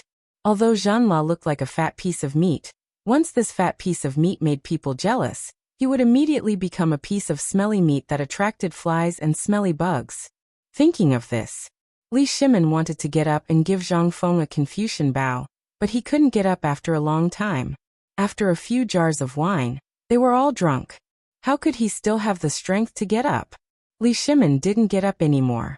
After some jesting, he asked, "In the middle of Zhenla, there is Nanzhao. It won't be easy to get there." "Bye? Not a fart." Zhang Feng couldn't take it anymore. He roared with bloodshot eyes. "Do you have a pig's brain? I just told you to get closer to Lord Zhang's son. It would be best if you could pull in that fearless Cheng Yaojin. At that time, when you go to Zhenla, you only need one token from the two of them, and it will be enough for you to go unimpeded. And you can get the goods just by sitting in Chang and City. Why do you have to go to Zhenla? Do you think it's too easy?" Li Shimin was despised again. But Li Shimin didn't care. He asked about the specific industry plan again. That was the extinction plan. The more he talked about this plan, the more excited Li Shimin became. At the lowest price, they would exchange food for poisonous salt mines, and then process it a little. The first salt, which was the poisonous salt, would be sold to the Turks, Tubo, and Tuyuhun. Then they would exchange the salt for food without silver. 1 caddy of salt would be 1 caddy of fine grain. In just a few decades, the entire grassland would be full of big-necked people. At that time, they would have no combat power. If they wanted food, they would have to use resources to exchange with the Tang dynasty. Then they would distribute all the cattle, sheep, and horses on the grassland to the people of the Tang dynasty. No one would want them. Nonsense. They were all farmers. Who didn't want to have a mule to farm? At that time, not to mention that there were many cattle and sheep on the grassland, such a big Tang dynasty, with 1 sheep per person, would be distributed to them in minutes. At that time, there would no longer be a sheep, a cow, or a horse on the grassland. Would a people on horseback without a horse be worthy of it? And what would the Tang dynasty pay for it? His decision was to put in a little effort, collect the goods, and then throw them to the people who were lining up to ask for them. Done. He didn't even need to carry them on his back. Who wouldn't be willing? The more Li Shimin listened, the more excited he became. In the end, his whole body trembled like a pendulum. Extinction plan. This was really a F*King extinction plan. Moreover, the Tang dynasty didn't even have to pay a penny, but they made a lot of money and firmly controlled all the countries in their hands. Li Shimin almost choked. "Brother Zhang Feng, are you really not an immortal?" "Immortal?" Zhang Feng, who was dizzy, laughed and said, "Have you ever seen any immortal?" Li Shimin shook his head. "That's it. No one has ever seen an immortal. How can I be an immortal? If I were an immortal, wouldn't it be great if I could turn stone into gold in one breath? Would I have to work so hard?" Li Shimin blinked and didn't say anything. He knew he couldn't win. However, this plan caused him to become anxious again. He cupped his fists, staggered up from the ground, and was about to slip away. But he was caught by Zhang Feng. "By the way, Laoli, I almost forgot. Why did you come to me? Did you encounter any difficulties?" Chapter 154. Li Shimin was also stunned when he heard that. He rubbed his groggy head for a long time before he remembered the purpose of his visit. He personally went to the counter to take a herbal tea pot and drank a mouthful of cold tea. Then he threw it to Zhang Feng and said, "If you didn't mention it, I would have forgotten. I think you did it on purpose." "You even saw through that?" Zhang Feng took the teapot with a smile and leaned himself against the wall to drink. When Li Shimin thought of the business, his whole spirit was refreshed. "This is my family's business, so it's not good to talk about it. But I really have no choice." "Say it." "As a brother, I don't have any other skills, but I have a glib tongue." Li Shimin ignored Zhang Feng and seemed to be immersed in his memories. "Originally, there were 3 of us brothers. My father built a family business with his good friends in the Guanlong area for the sake of singing. At that time, I was going to take the imperial examinations and become an official, but my father promised that as long as I helped the family work hard, he would let me be the head of the family in the future. Then your father went back on his word and let your brother be the head of the family, right? Zhang Feng asked with his eyes wide open. Li Shimin didn't say anything and nodded. Zhang Feng suddenly had a strong interest in Lao Li. Lao Li, don't tell me you're that person in the palace? F***ck, your experience is so similar. Zhang Feng's words instantly alerted Li Shimin. He didn't know what was wrong with him that made him see a clue. He laughed and said vaguely, "How can my identity be compared to that person?" That's true. Zhang Feng smacked his lips. He would rather die than believe that this master had any connection with that person in the palace. Damn it, there was no possibility at all, okay? Let me tell you a story, Zhang Feng said faintly. Speaking of which, there is still half a month before the birthday of that person in the palace. But look at how the current emperor treats him. Although your experience is similar to His Majesty's, let me tell you, even if you're just a little commoner and His Majesty, you're all the same. We're all mortals, born and raised by mothers and fathers. The difference between us and animals is that we have feelings. Although the current emperor has used some tricks, he still wholeheartedly wants what his father wants. Even if he has to run hundreds of horses to death, he will still get it for him from the ends of the earth. Li Shimin fell silent. His eyes were filled with worry. Zhang Feng patted his shoulder and said, "Actually, have you ever heard of this saying? The son wants to raise, but the father doesn't wait for him. Is it the father's fault for not teaching him well? If your father didn't make a promise back then, you might not have achieved what you have today, and you might not be able to see me today. You should be glad that your father didn't let you enter the big divat in the imperial court. But I'm already in it," Li Shimin shouted in his heart. "Brother Zhang Feng, you said that the son wants to raise, but the father doesn't wait for him. I'm indeed facing this problem now. My old father, because I fought for the position of the head of the family, and my brothers left the Tang dynasty one after another, so he has always hated me and doesn't like me. He's very similar to His Majesty. I also want to redeem myself. Previously, I was young and impetuous, and my brothers joined forces to mess with me. How could I not resist?" Zhang Feng fell silent. Was Lao Li wrong? That was right. He was the same as His Majesty. They just wanted to survive in the cracks. This might be the characteristic of the men in Guanzhong. Where the hell did this tradition come from? For a lousy reputation. To destroy the false title of the head of the family, they didn't even understand the principle of family harmony and prosperity? Did they have to fight to the death? Lao Li, actually, I have no right to ask about your family's affairs, and I don't dare to make decisions for you because every family has its own difficulties. I can only say that all of this today is your family's own fault. Listen to me first. Zhang Feng pressed Li Shimin's shoulder to shut him up, and then said, I don't want to hear about your past. I think it's not as wonderful as His Majesty's. But you have to remember that there's no overnight hatred between father and son. Your original intention is for the family business. This is understandable, but please remember one thing. Admit defeat. You're a father now. Do you want your children to learn from you in the future? Li Shimin was abnormally shocked. He really hadn't thought about this matter. It's the father's fault if the son doesn't teach. He knew this sentence from Old Man Kong. But, I know you have concerns, but you must remember one thing. Think more for the future generations. Admit defeat, and lower your head to your father. I know your personality, and you're not that hard to talk to. Otherwise, do you think I, Zhang Feng, am willing to be friends with anyone? If that's the case, then right now, the streets are filled with my brothers and friends. Please, Brother Zhang Feng, enlighten me. My father's birthday is in a few days.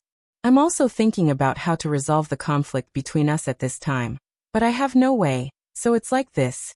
How is there no way? Zhang Feng smiled mysteriously and pointed at his head. Think carefully. Do you have a way to resolve your father and son relationship?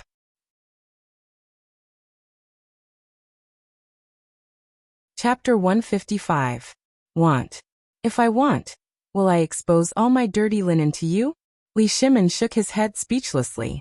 Zhang Feng wanted to slap Li Shimin's head hard to see if he was a blockhead. However, he reached out his hand and stopped in the end. He couldn't reach it, and he didn't have the strength. He staggered and fell to the floor. The teacup in his hand was thrown into Li Shimin's arms. In an instant he looked like he had wet his pants. Li Shimin frowned at the sight. Zhang Feng acted as if nothing had happened and simply laid on the floor. The cold floor made him feel a little less drunk. At this moment he finally understood. Why did those drunkards prefer to sleep on the floor and the curb instead of sleeping on a bed when they were drunk? It was so damn comfortable. You're a blockhead. To think that I've told you so much before. You didn't listen to me at all. Let me ask you, why is your father unhappy with you? Are you the one who snatched the position of the head of the family? Wrong. He promised to give it to you, but you snatched it from him. This is his fault. If you can't do it, don't agree. But why can't he get along with you? Is it because I drove my brothers away? Li Shimin asked hurriedly. No. Zhang Feng stamped on the floor randomly. This is all because of one original intention, which is to revitalize the family business. No matter how you become the head of the family, your father hopes that you can lead the family to glory and glory. Let me ask you, are you bringing glory to your ancestors now? Li Shimin was silent. He was deep in thought. Although your family business is nothing in my opinion, if you want to resolve the conflict between you and your father, let me ask you something. Before you came here, were you angry with your father? Yes, because of the grain storage. That's it. Since he's willing to talk to you about business matters, it means that the conflict between you two can be resolved. As long as he doesn't care what I do, I'll just give him a cold shoulder. Zhang Feng was extremely thirsty. He pointed at his mouth. Li Shimin simply stuffed the spout into Zhang Feng's mouth. Li Shimin was shocked. Imperial father didn't ignore me. Although he was in the depths of the harem, he still cared about the people's livelihood. Then, if I were to make all my plans, I got it. Brother, do you mean that if we tell him all our plans and prove that we are working hard for the sake of the family, our conflict will be resolved? If you don't want your father to be angered to death by you at his birthday, then go ahead and say it. Zhang Feng was speechless. I said you have a pig's brain, and you really do have a pig's brain. Where is your business sense? It's really hard for me to imagine how big your business is. How can you ask such a stupid question? Li Shimin was instantly ignited. Alas.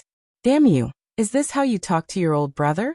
Do you look down on your old brother so much? I'm already having a headache, so why don't you come up with an idea? Are you insulting me? Hey, it seems that it's a good thing that you can lose your temper. Zhang Feng smiled embarrassedly.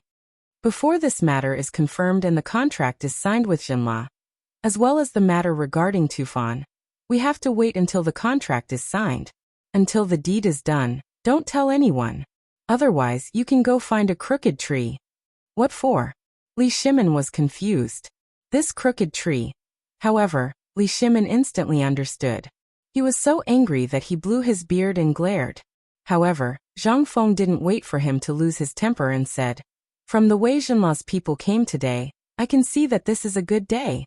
For the birthday of the person in the palace, you have to seize the time and try to drag the emperor or Zhang Sunwuji down in these 2 days, no matter the cost.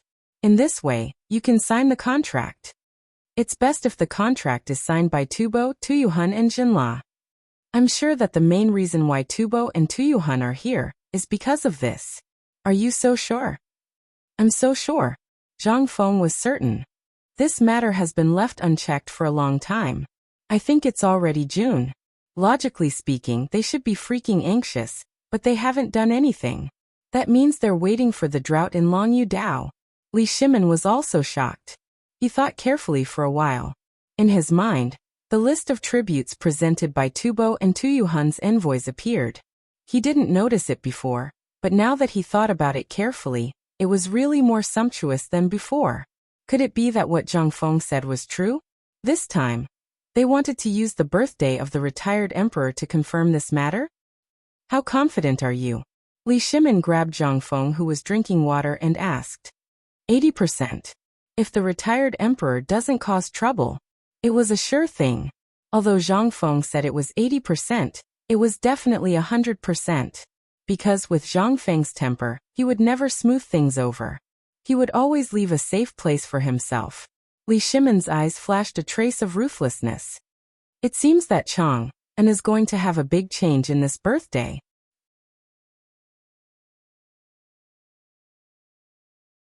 Chapter 156. Li Shimon was a little scared, but he was also looking forward to it. He was afraid that if something went wrong during the birthday celebration, he would have to bear the infamy. The infamy of being a murderer and usurping the throne really made him feel uncomfortable. If he could solve it during the birthday celebration, that would be great. But could this matter be as good as he thought? No. There were always some people who liked to see him fall, and even hoped that he would fall. Li Shimon was very clear about this. Thinking of this, Li Shimon could not help but clench his fists. This incident, everything was gathered at the birthday celebration, which also made Li Shimon feel deeply pressured this time. If he could overcome it, then the overall luck of the Tang dynasty would skyrocket. However, if something were to go wrong, he would be plunged into an irrecoverable trouble. The most important thing was that these plans could not be known to anyone. At this time, a trace of murderous intent flickered in Li Shimon's eyes. Brother Zhangfeng, tell me, I Lao Li also know about this matter. Everything seems to be very colorful, but it is also very dangerous. If something goes wrong, then the birthday celebration of that person in the palace will be the day that I, Lao Li, will be exterminated. Just tell me how I should deal with this matter, and also solve the conflict between my father and me. Zhang Feng sobered up a little. Actually, this matter still depends on one person. Who? Zhangsun Wuji. Lao Li, don't you know that this matter has actually been in our plan from the beginning? Plan? There was a plan from the beginning? Li Shimon immediately became spirited and quickly asked. I'd like to hear the details. Regarding this matter, you've always stood on your own side, but you've forgotten to look at the overall situation. Even until my death, I've been mentioning Zhangsun Wuji. Could it be that you don't understand why I must have you go find Zhangsun Wuji? A buzzing sound was heard. Li Shimon had thought through all his problems. Why did Zhang Feng keep saying that the people should not fight with the officials? Why did he keep stressing that they had to take a small share, and let Zhangsun Wuji and the royal family take the majority? Why did he keep emphasizing it? Now he finally understood. Zhang Feng had been plotting all along. It was a path where he could advance and sweep everything before him. And if he retreated, he could retreat safely. Although he was drunk now. However, his words still shocked Li Shimon. He had thought of all the possibilities. What was Zhang Feng thinking? How did he manage to strategize? Could it be that he had been plotting and weaving a net ever since the first time he fell in love with Long Yu Dao? He was aghast. He also wanted such an ability. Although he and Zhang Feng were now brothers, he also knew that Zhang Feng was teaching him. He was teaching him everything. During this period of time, Zhang Feng was like a mentor, opening many windows for Li Shimon. However, he was a little hesitant. He fell into Zhang Feng's flowery words, and lost his ability to strategize. He also ignored Zhang Feng's words. Zhang Feng was teaching him how to rule a country. Li Shimon looked at Zhang Feng, who was leaning against the wall in a daze. He wanted to ask, but in the end he could not say anything. He struggled to help Zhang Feng up, put together 2 or 3 long stools, and laid him flat on it. At this moment, Zhang Feng woke up. Instead of saying that he was awake, he had not slept all this time. Lao Li, we are brothers, aren't we? Your business is our business. Actually, from the moment I saw your face when you came in, I knew that you were lost. Remember this, the way of business is the way of the wolf. I believe you know about the animal called the wolf, right? Think of yourself as a wolf. Although you are in the middle of a storm, you still have to control the overall situation. This is very important. This is very important for the continuation of the whole tribe. You have forgotten what it looks like. I know. Li Shimon now felt like he had returned to the time when he was a teenager studying. He humbly remembered these 2 words. The way of the wolf. Come on. I'm very sleepy, so you should go back quickly. Don't let your wife wait too long. On the day of your father's birthday, remember to send a waiter to my shop. I'll personally prepare a table of delicacies that you've never tasted before. Hehe, let me tell you another thing. There is no problem that cannot be solved with a meal. If it can't be solved, then 2 meals. The old man is now enjoying his life in peace. This meal is very important. No matter how big the conflict is, I guarantee that your father will call you brother after drinking 3 jars of good wine. Before he finished speaking, Zhang Feng fell into a deep sleep. Li Shimin looked at the sleeping Zhang Feng and then looked outside. Unknowingly, the outside was already brightly lit, and an oil lamp was lit in the corner of the restaurant. It must be Wei Shiyu's doing, right? He looked at Zhang Feng again, took off his coat and put it on him.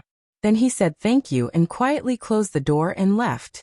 As soon as he left the restaurant, he saw Wei Shiyu's face as if he had seen an immortal. Li Shimin glanced at him, his voice extremely cold. You saw it all.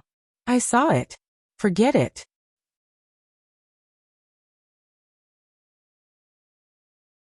Chapter 157. In the Daming Palace. At this time, Empress Zhangsun was sitting in the imperial study, looking very anxious. Zhangsun Wuji, Wei Zheng, and the others were also waiting for Li Shimin anxiously. Originally, they came to report the news brought back by the spies in Chang, and city and all the prefectures. But they learned that Huang de Gui went to the retired emperor to complain, which made the already tense atmosphere even more tense. It was going to be Li Yuan's birthday soon. Now there was such a big mess. What should they do? The temperature in the evening was obviously lower, but everyone's faces were still full of sweat, and they didn't dare to wipe it off. Although Empress Zhangsun was sitting there with a calm face and reading the emperor's poetry collection, everyone knew that the empress was the most terrible at this time. What time is it? Xiaohuan. After a long time, Empress Zhangsun asked lightly. Her personal maid hurried to the door and looked for a while, and then reported with trepidation, Your Highness, it's the evening now. Still no news of His Majesty? Your Highness, my son Shiyu sent a letter. His Majesty is drunk. Maybe he's on his way back. Wei Zheng was a little guilty, but he still spoke frankly. A person who can control the whole situation and make it so watertight, who also has such a novel salt-making skill, and who can make such good wine and food. Your Excellency Wei, tell me, what do you think of Zhang Feng? This? Wei Zheng was a little confused about the Empress's intention. He exchanged glances with the others, and then said truthfully, Your Highness, we can't catch up with Zhang Feng's knowledge. Moreover, I, Minister Du, Fang Shangshu, and Shang Shangshu have all talked about his knowledge. This person's knowledge is basically the best of 100 schools of thought. This old subject was fortunate enough to witness his talent. Although he kept talking about business matters, it seems that this lad has a bright future in the business world. But I heard that this person doesn't like money or these things. Why are there so many people like him? Is he really willing to stay in a rundown tavern? Seeing that everyone was nervous, Empress Zhangsun smiled faintly. This is not the imperial court. This concubine is also a little curious about this child. That's all. Everyone, there is no need to be reserved. After all, His Majesty wants the crown prince to learn the way of ruling the country from him. This concubine is his mother, so I have to know about the crown prince's teacher. Hearing this, everyone could not help but heave a deep sigh of relief. In an instant, everyone started talking. Nyang, I old Cheng know a little. Brother Zhang Feng. Although he's just a small tavern shopkeeper, his ability to command is something that I can't catch up to. He is a piece of military material. Yes, an unpolished jade. Old Black. When did you reserve him? This old man thinks that his talent and knowledge, as well as his analysis of the current situation, are enough to look down on the world. Our Tang dynasty's imperial court urgently needs the injection of such fresh blood. Only in this way can the imperial court, which is like a pool of stagnant water, have a trace of vitality. If I may be so bold as to ask, what? I haven't made a decision yet. Are you all in a hurry to rope him in? Just as Wei Zheng was about to kneel down and ask the Empress for permission, Li Shimin's voice suddenly sounded behind everyone. Everyone was so scared that they hurriedly knelt down to welcome him. Li Shimin's face was full of unhappiness. He glared at Wei Zheng and the others. under the worried eyes of Empress Zhongsun. He sat down on the dragon throne. Li Shimin was very surprised. Wei Zheng and Zhang Feng had only met 2 or 3 times. How could such an upright and plain-spoken person like him be willing to lower his noble head and humbly beg the Empress for Zhang Feng's sake? How rare! This was truly a rare sight. From this, it could be seen that Zhang Feng's charm was very strong. I know that all of you are thinking of the Tang dynasty, but let's talk about this later. I have an extremely important matter to discuss now. Empress Zhongsun heard this. She stood up and said, "Your Majesty, I'll take my leave first." As the Empress left, everyone's eyes were burning. Everyone knew why the Emperor left the palace this time. They couldn't tell whether the Emperor had solved this matter or not, but from his words, they could tell that he was in control of the whole situation. Everyone couldn't help but breathe a sigh of relief. "Your Majesty, have you found a way to solve the problem with the retired Emperor? Let's not talk about this first. There's another matter, which is more important than this. If it goes well, the Tang dynasty will immediately enter a prosperous era. If it fails, the Tang dynasty will face a disaster." What? A disaster? Everyone was shocked. Was it really so serious? What was it? Did the Turks march southward? No. I just received the news that Longyu Road didn't receive any sign of the Turks' army. There was no one else except for the group of envoys who came to the capital. Everyone was anxious, but they couldn't figure out what was going on. However, Li Shimin heaved a long sigh. "I saw the Crown Prince and Princess of Zhenla entering a tavern today."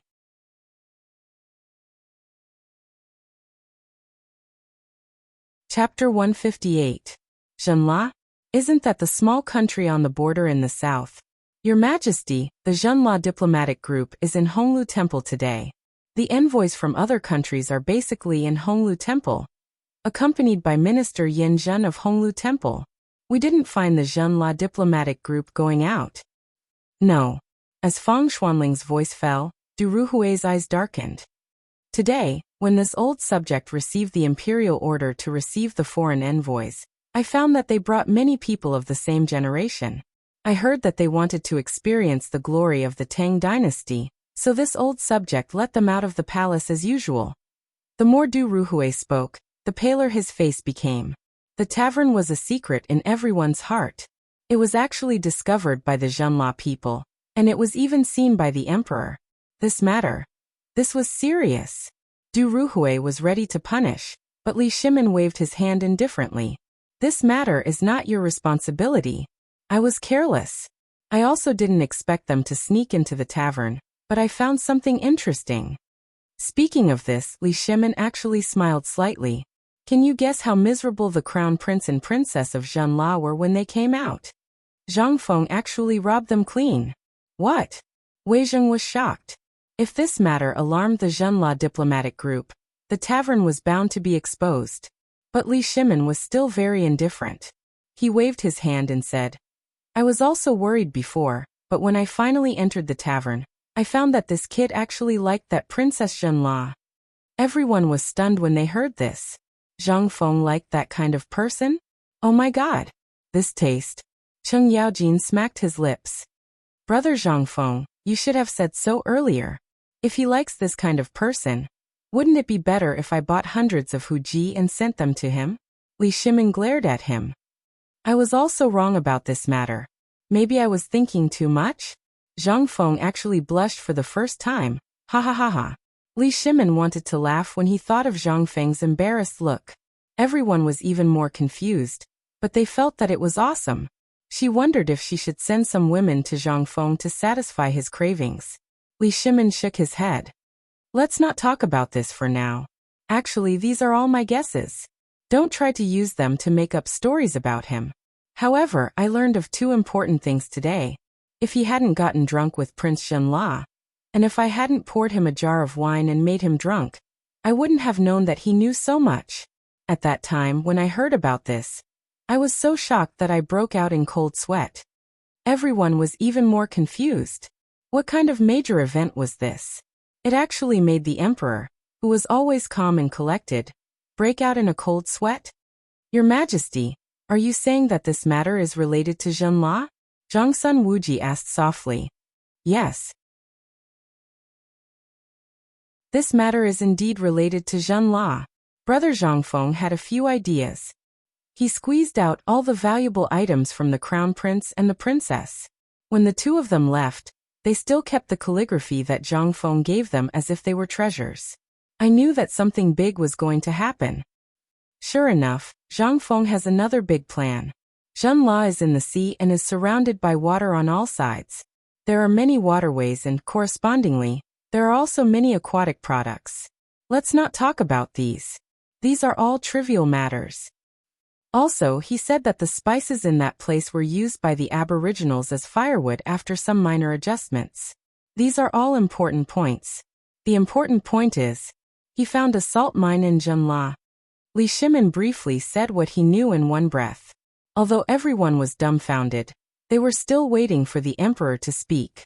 Although they wanted to ask, they didn't dare to interrupt the emperor's mood. They had seen the emperor's gloomy face earlier today. Now that he was in a good mood, no one dared to ruin it. Seeing that no one asked, Li Shimin felt a little bored. He picked up Empress Zhangsuan's teacup and drank a mouthful. Do you know how big the salt mine is? We are stupid and don't know. Everyone said in unison. Li Shimin shook his head and didn't blame them. One must know that when he heard about it, he almost fainted from shock. Thinking of this, Li Shimin imitated Zhangfeng. His expression was dignified, but he waved his hand majestically and said, "Come on, give me a seat. I'm afraid that you will faint when you hear about this, so be prepared." Everyone was dumbfounded. Wasn't it just a salt mine? Was there a need for this? Although everyone cursed in their hearts, they still thanked him and sat down. At this time, Li Shimin said mysteriously, "Feng Xianling, tell me about the landscape of Zhenla." Your Majesty, according to the information we got, Zhenla is surrounded by water on 3 sides. There are a total of 21 cities with a total population of about 300,000 people. They are basically distributed in the north, east, and west of Zhenla. As for the south, I heard that it's a barren land where birds and beasts are extinct. Yes. That's the place where birds and beasts are extinct. Minister Feng, how big is that place? Feng Xianling seemed to have thought of something and hurriedly said, "It's almost twice the size of Chang'an." Twice the size. Li Shimin was secretly surprised. However, he was more convinced of Zhang Feng's words. That place is where the salt mine is located. Zhang Feng said that the salt there is enough for the 5 million families of the Tang dynasty to use for 500 years. Can you guess what price Zhang Feng paid to get it? A cart of salt and 10 caddies of grain. Dong.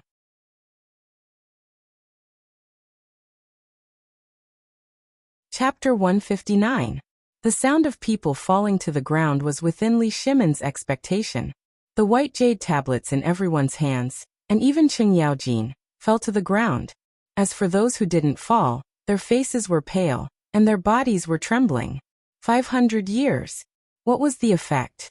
Millions of families. 500 years. Wei Zheng and the others couldn't help but groan. Once upon a time, they didn't dare to ask for that. They were only willing to use a little bit of poisonous salt on important days. But one day, the people of the entire Tang dynasty could use it in their sleep? This they thought they were dreaming. Li Shimin was the same.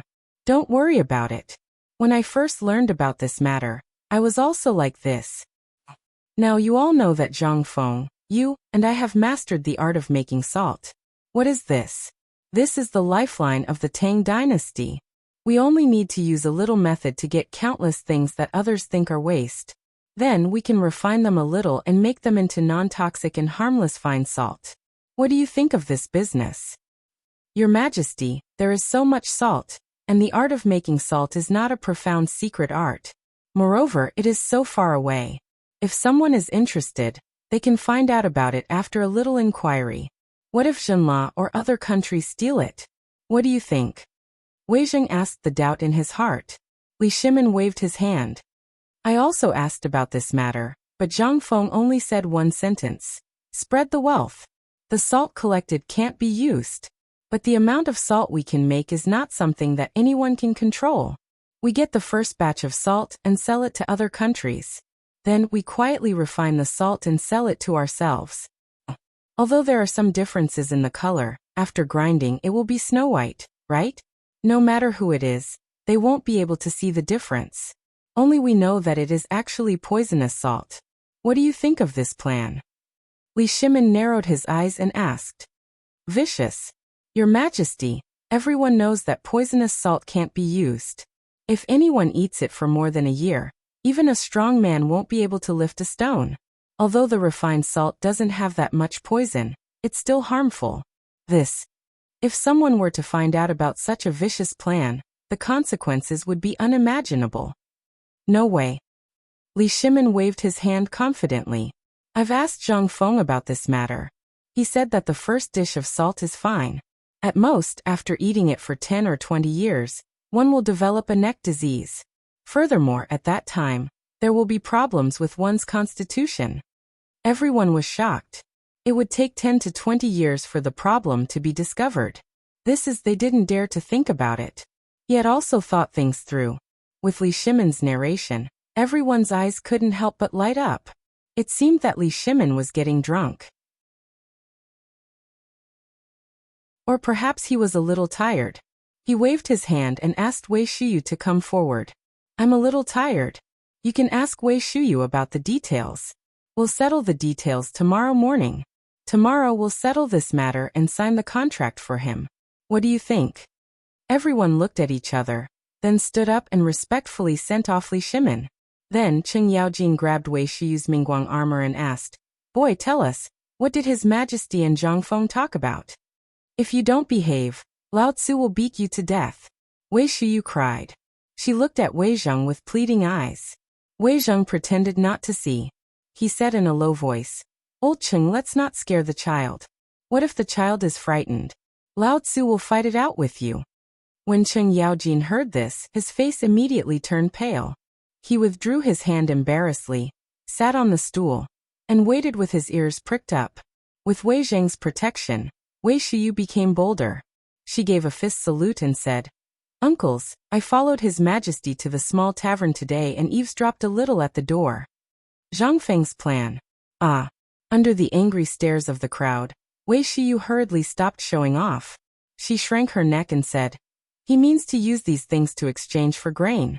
1 caddy of fine grain and 1 caddy of salt. F***ck. Did Brother Zhang Feng come up with this plan? What if there's no grain? For example, what about the Turks? Fang Xianling and Du Ruhui's white beards were trembling. They asked hurriedly. Zhang Feng didn't say anything about the Turks, but I think he means to exchange cattle and sheep. Moreover, he said that the horses will only be exchanged for grain, not salt. Hearing this, everyone cursed in unison. F***ck. I knew it. This bastard's plan is vicious. Using horses to exchange for salt. And it's this kind of salt. Ha ha ha ha. If Xieli and Tuli know about this, I really want to see their expressions. They're a race on horseback. Without horses, what can they use to fight the Tang dynasty? This is a good plan. But in the end, everyone understood. Because this plan was mentioned by Zhang Feng from the beginning. But they didn't expect that Zhang Feng wouldn't stop until the Turks were dead. They wanted to know how the Turks offended Zhang Feng to make him hate them so much. But let's not talk about Zhang Feng. Which one of them didn't hate the Turks? Under Wei Shuyu's baffled gaze, everyone burst into laughter for a while. Then everyone fell silent. Wei Zheng sent Wei Shuyu away with a solemn expression and said, Everyone, this matter is settled? It's settled. Let's do it. The bold ones are stuffed to death, and the timid ones are starved to death. This contract is signed.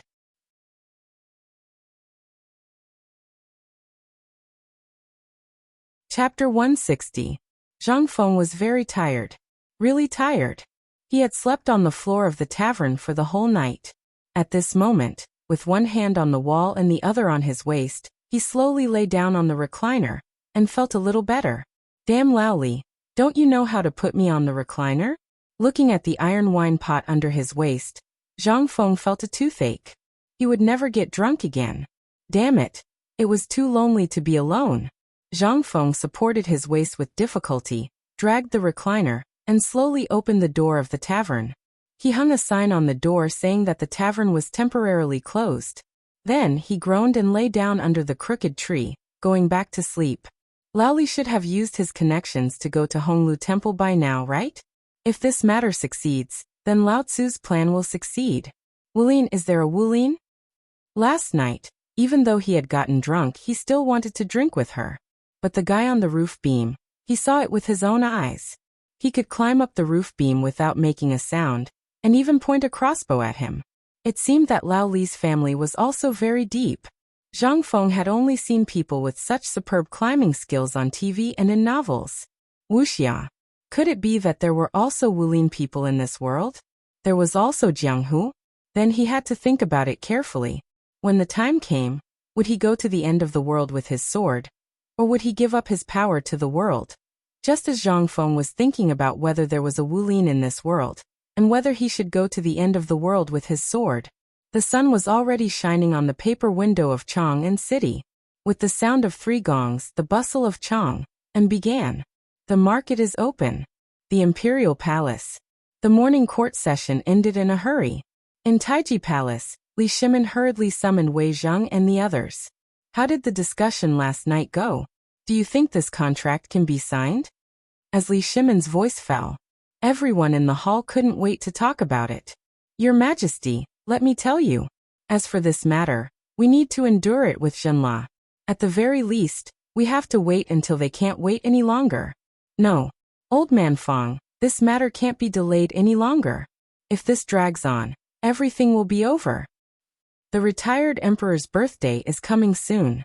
If we can perfectly resolve this matter before the birthday, wouldn't the conflict between the emperor and the retired emperor be completely resolved?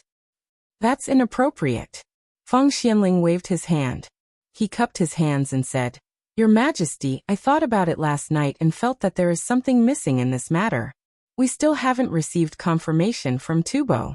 If we agree to Zhenla first, what if Tubo survives the drought? Li Shimin knew that there were objections. He smiled faintly and said, Actually, we have also thought about this matter. I didn't sleep at all last night, but I believe that Prime Minister Wei can give everyone a satisfactory answer. He didn't believe that Wei Zheng didn't ask about Wei Shiyu last night. Then he wouldn't be Wei Zheng. Hearing this, Wei Zheng stroked his beard. Unlike the excitement of the others, he was extremely calm now. I think this matter is feasible. Last night, my son also told me in detail about the conversation between Your Majesty and Brother Zhang Feng. To be honest, I also felt that there was something missing in the middle. As Duke Xing said, there was an important link missing. However, after thinking about it last night, I went to the secretarial office to check the list of tributes from Tubo and other countries this morning. Then I understood. This time, Tubo's tributes are dozens of times more abundant than before. I think they want to reduce the cost of this matter to the lowest during this birthday, and then get the manufacturing method of the water wheel at the lowest price. Oh. Hearing this, everyone was shocked. Li Shimin already knew about this. He waved his hand indifferently. Prime Minister Wei is right about this matter. Therefore, I have decided to summon Prince Zhenla to Taiji Palace later. What do you all think? Everyone's doubts were cleared. Now who dared to object? All of them bowed. Your Majesty, congratulations. Ha ha. Someone come, fax Prince Zhenla for an audience. You all also come with me to see this rare grand scene. Li Shimin was in a very good mood. Relatively speaking, he was still a little excited. Originally, these matters were supposed to be handled by the Crown Prince or the Supreme Court. However, this time, because of the importance of this matter, Li Shimin didn't announce it. Instead, he sent someone to inform the Taichung Temple, the Supreme Court, the Guanglu Temple, and the people of the 3 provinces and 6 ministries. A moment later, the officials of the Honglu Temple, the Supreme Court, and the Taichung Temple personally explained the identity of Zhenla. Then the small yellow door hurriedly led the nervous Shiva into Taiji Palace. Along the way, Shiva's eyes stared straight at the heel of the small yellow door in front of him. He didn't even dare to look around. He didn't know the purpose of this summons, but he could guess a little. However, it was also because of this that Zhang Feng's identity became even more mysterious. After entering Taiji Palace, After passing through 3 large doors and countless crescent-shaped doorways, Shiva finally stopped in front of a magnificent house. The small yellow door lightly knocked on the door and said, "Your Majesty, Prince Shinla, Lamar Shiva, requests an audience."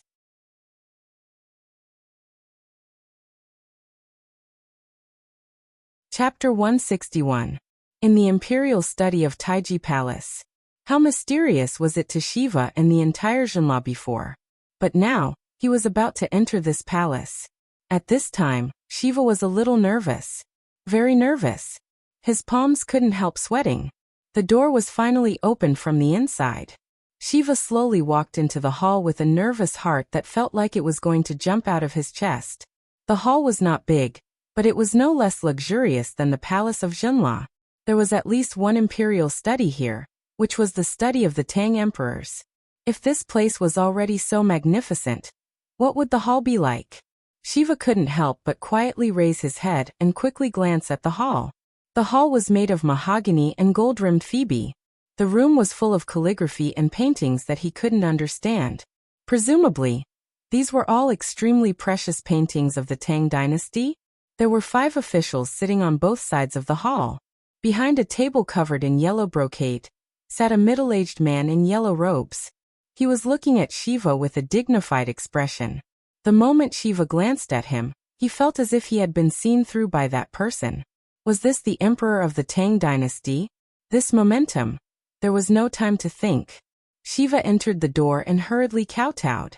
Lama Shiva, the son of Lama Zoya, the king of Jinla, pays his respects to His Majesty the Tang emperors. Rise and take a seat. Li Shimon's voice was very faint. Shiva couldn't hear any other meaning from it. But he had a feeling. This summons seemed to have something to do with the tavern. Could it be that the conversation between him and Master Zhang was overheard by the Tang Emperor? Or, the person Master Zhang was talking about was His Majesty the Tang Emperors? Then who was Master Zhang? What kind of ability did he have? A little eunuch brought in a chair and placed it next to Cheng Yaojin. Shiva didn't dare to disobey. He could only sit beside the bearded Cheng Yaojin and wait quietly. Seeing this, Li Shimon chuckled and said, "Your Highness, this is your first time in the Tang dynasty. You don't have to be so cautious. I'm not a man-eating tiger, so relax." Shiva gave his thanks. Seeing him like this, Li Shimon didn't intend to say anything more and directly said, "Last night, I heard an interesting thing. Jinla seems to have a lot of treasures. But why is it that in the letter I received from your father, he said that you, Jinla, need the assistance of my Tang dynasty? What does that mean?" It was really Master Zhang. What kind of charm did Master Zhang have? Even the emperor knows so much about it? Could it be? Was it the legendary chamberlain of imperial insignia of Great Tang? Shiva was aghast. He hurriedly said, "Your Majesty the Tang emperors, please listen to the details of this matter." He didn't intend to hide it anymore. Since the emperor knew, he was hiding it. If he angered the emperor, Jinla wouldn't be able to survive this winter. Now, because of the drought in Tubo, Jinla had been seriously affected. At this time, most of the people could only rely on fish in the sea and wild vegetables in the mountains to fill their stomachs. If they delayed any longer, winter would come, and Jinla would be exterminated. Your Majesty, please understand. Because of the drought in Tubo, Jinla often looted the rich land of our country. Now most of our people can only rely on wild vegetables and fish to fill their stomachs. Your Majesty, the Tang emperors, please have mercy on us." Li Shimon smiled. If he hadn't gone to Zhangfeng yesterday and learned so much, he would have waved his hand and given a lot of money and food. "I know about this matter. Do you have anything to say about what happened yesterday?" "Your Majesty, please understand. Yesterday Sister Wang and I went to Chang and City to take a look at the magnificent scenery of Chang and City. However, we inadvertently saw the front door of a small tavern. A handsome man was sitting in a strange chair and swaying. In front of him was a flagon that seemed to be made of iron. Wasn't it comfortable? Therefore, Sister Wang and I wanted to find out more about it. Then we saw Master Zhang." Hearing this, Wei Zhang and the others had a strange look on their faces. Seemed to be made of iron? What was that? Why didn't Brother Zhangfeng take it out? But among these people, only Zhang Sun Wuji touched his nose and was calm. Li Shimin glanced at him and understood. He asked, "I've heard about the place you mentioned, but don't you want to talk about the treasure mountain?" Shiva was sweating profusely. "Your Majesty, please allow this humble subject to explain in detail." This humble subject didn't know about this before, but after Master Zhang's advice yesterday, this humble subject was enlightened. However, although these things are good, they are meaningless to our people. What we need is food. Wei Jing narrowed his eyes and interrupted Shiva's words very mysteriously. He asked, "Your Majesty, you know the details. Your Majesty, what you want to know is, how are you going to deal with this matter?" How to deal with it? Did Shiva have a choice now? Last night, he thought that the person Master Zhang introduced might be a small businessman. But he didn't know that the person he introduced was the emperor of the Tang dynasty. Didn't he come here to see the emperor, and then solve the famine problem? So, what choice did he have now? Shiva prostrated himself excitedly and said, "Your Majesty, please establish an eternal trade with Jinla and save our people."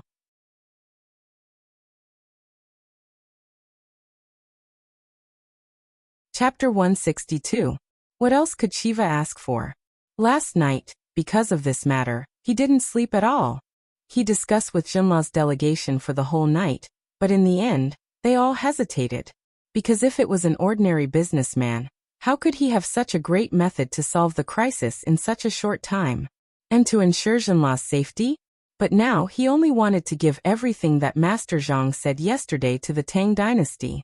He only wanted to let the people live a good life and be free from Tubo's bullying. Li Shimin, Wei Zhang, and the others looked at each other and smiled.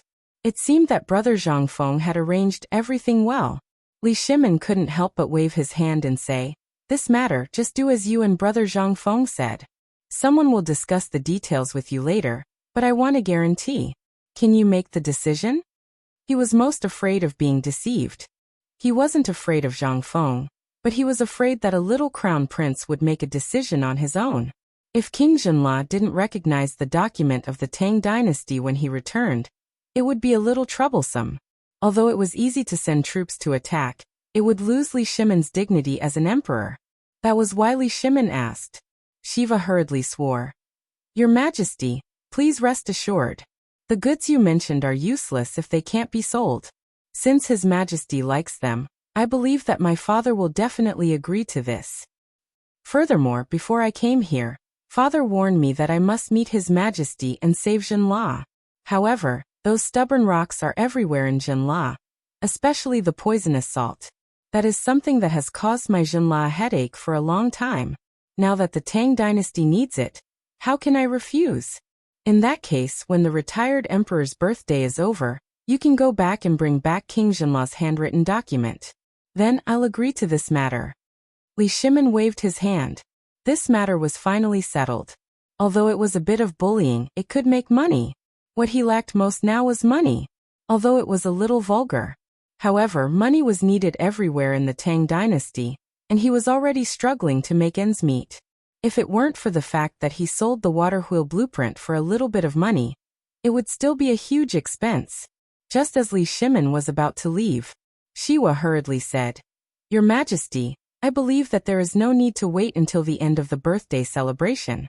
Last night, I have already ordered someone to send a message back to Jinla. I believe that before the birthday celebration, Father's handwritten letter will definitely arrive in Chang'an." "Alright. That's great. Since that's the case, to express our sincerity, my Tang dynasty will immediately send a caravan to Jinla. If this goes smoothly, I will sign a 100-year trade agreement with Jinla. How about it?" "Thank you, Your Majesty." Shiva hurriedly bowed. Li Shimin waved his hand, and Shiva left in a hurry. A moment later, Li Shimin asked with a serious voice, "My dear ministers, what do you think of our business relationship with Jinla? I think it's feasible. If the problem of salt is solved, it will be an unprecedented feat for our Tang dynasty. Congratulations to Your Majesty. Congratulations to the Tang dynasty." Everyone cheered in unison. But then Du Ruhui and Zhang Sun Wuji looked at each other and said, "Your Majesty, Although the matter with Zhenla has basically been settled, once the trade agreement starts, the matter of money. I'm afraid that money is a big problem, but I think it should be enough for the time being. Moreover, this matter will be carried out in Chang, and it will definitely attract Tubo's attention. At that time, they won't dare to wait and see anymore. At that time, we can sit back and relax. However, the prerequisite is that before that, we have to shoulder the burden ourselves. This old official is a little worried. Why don't this old official go and ask Brother Zhang Feng? Du Ruhui and Zhang Sunwuji said. When Zhang Sunwuji mentioned Zhang Feng, Li Shimin couldn't help but ask playfully, Zhao Guogong, what does Brother Zhang Feng's pot look like? Have you seen it before? No. What pot? I don't know. Zhang Sunwuji played dumb in a very bored manner, and this caused everyone to twitch their lips.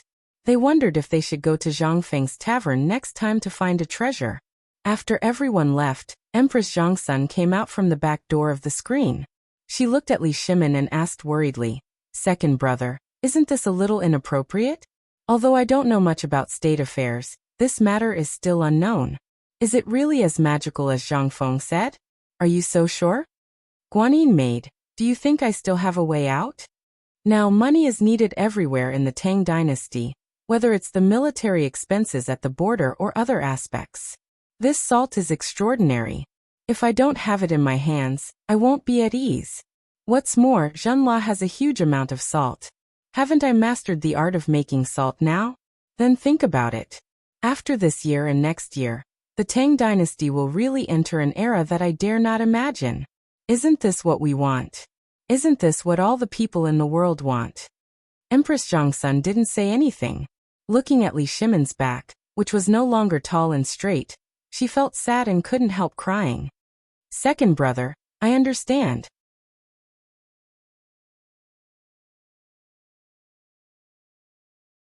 Chapter 163. Zhang Feng was very relaxed. During this period of time, Lao Li seemed to be very busy with Zhen La's matter. He was so busy that he didn't even pass on the news. But where was Chang'an City? It was right under the emperor's feet. Even the slightest movement of the grass in the wind would be closely watched. These simple people from Guangzhou were scared. They had enough of the precarious life and were tired of war. Therefore, the news that the imperial court had signed a trade agreement with Zhenla spread throughout Chang'an City as if it had grown wings. Zhang Feng, even if he didn't leave the tavern, he could still hear all the so-called gossip from the mouths of the children squatting at the entrance of the tavern. Looks like old Li's ability to get things done is not bad. He really knows how to get the Shengguan family involved. Not bad, he has a bright future. Zhang Feng sipped a mouthful of wine happily and fanned himself. Beside him, there were 3 dirty half-grown children who were rubbing his shoulders or rocking the recliner. That was a very comfortable life. As long as he was willing, he only needed to pay a copper coin for these children to massage his shoulders for a day until they dislocated his shoulders. Brother Zhang Feng. Brother Zhang Feng. I have the latest news. The latest news from the Imperial Palace. At this moment, a topless child with snot bubbles on his nose ran over excitedly. A pair of straw sandals that couldn't be any worse had already been flung off to God knows where while running, and the straw rope of the other straw sandal had been dragged out for half a meter. Zhang Feng was interested. He squinted and asked, Dog, what did you ask? If you really get the answer, I will not only give you 10 copper coins, but also give you an old piece of clothing. Hearing this, the dog was so excited that he was about to kneel down and kowtow. Zhang Feng kicked him and scolded jokingly. Come on, don't do this. A man must remember that you can kneel to heaven and earth and your parents, but you must never bend your knees easily. This is the dignity of a man. Zhang Feng knew that this set of advanced words would not be understood by the children in this feudal era, who could not even fill their stomachs. However, it did not matter. Although he had been kicked, Gozi was still laughing excitedly. His black teeth made Zhang Feng unable to look straight at him. When the 3 little fellows behind him heard that it was 10 copper coins, their eyes widened like copper coins. Seeing this, Gozi bared his teeth and waved his fist.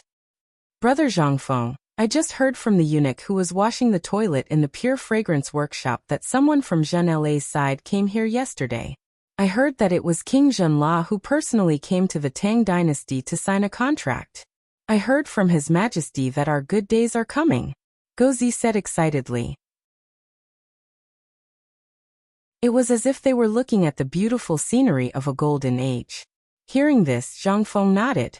He took out half a string of money and threw it to the dog. Scram, scram, scram. Go and take a bath for me. It stinks. There were at least 50 coins and half a string of money. In an instant, the 4 children smiled brightly like flowers. They thanked Zhang Feng gratefully and squatted on the ground to divide the coins one by one. After that, Gozi sucked his snot bubbles and stared at Zhang Feng with a silly smile. Zhang Feng pointed at the tavern with his palm leaf fan speechlessly. Go, it's on the counter of the tavern. Go and get it yourself. Those were Lao Li's clothes. Zhang Feng did not mind giving them away. These were simple and poor children who were still slaves. Basically, Zhang Feng's source of information depended on them. As for these little fellows, they basically relied on Zhang Feng's leftovers and the money he gave them to feed their entire family. Regarding this, Zhang Feng did not have the slightest bit of psychological burden. He was a modern man. He could not bear to see people like this. Especially these children. Basically, they were the same age as his younger brother in his previous life. Looking at them holding the money and running back happily, Zhang Feng smiled knowingly. Brother, are you okay over there? Remember to take good care of Lao Tzu's parents. Brother. The sudden call of brother made Zhang Feng tremble. He rubbed his eyes and looked over. Only then did he see Gozi holding the clothes in his hands and looking at him in shock. Zhang Feng's eyes moistened. Then he shouted impatiently, What's wrong? Why aren't you leaving? Are you waiting for Lao Tzu to cook for you? No, brother, this clothes. If you take it to the pawn shop, it can be sold for at least 30 coins. Scram, scram, scram. That was thrown away by someone else. I said I'll give it to you, so I'll give it to you. Lao Tzu, I don't lack that money. Gozi left. However, he no longer had his usual cheeky smile. Instead, he shrugged his shoulders. When he turned the corner, he even knelt on the ground and kowtowed 3 times to Zhang Feng. Brother, I, son Gozi, will repay your life-saving grace with my sister's life in the future. Although the money and the shabby clothes were really nothing to him, he still had a lot of money. But what he didn't know was that these youths that he had inadvertently saved out of boredom today, when he set foot on that land 10 years later, these youths had really risked their lives to save him from a pile of corpses. Among them, even though Gozi's lower body was chopped off, he still used his mouth and hands to save the unconscious Zhang Feng.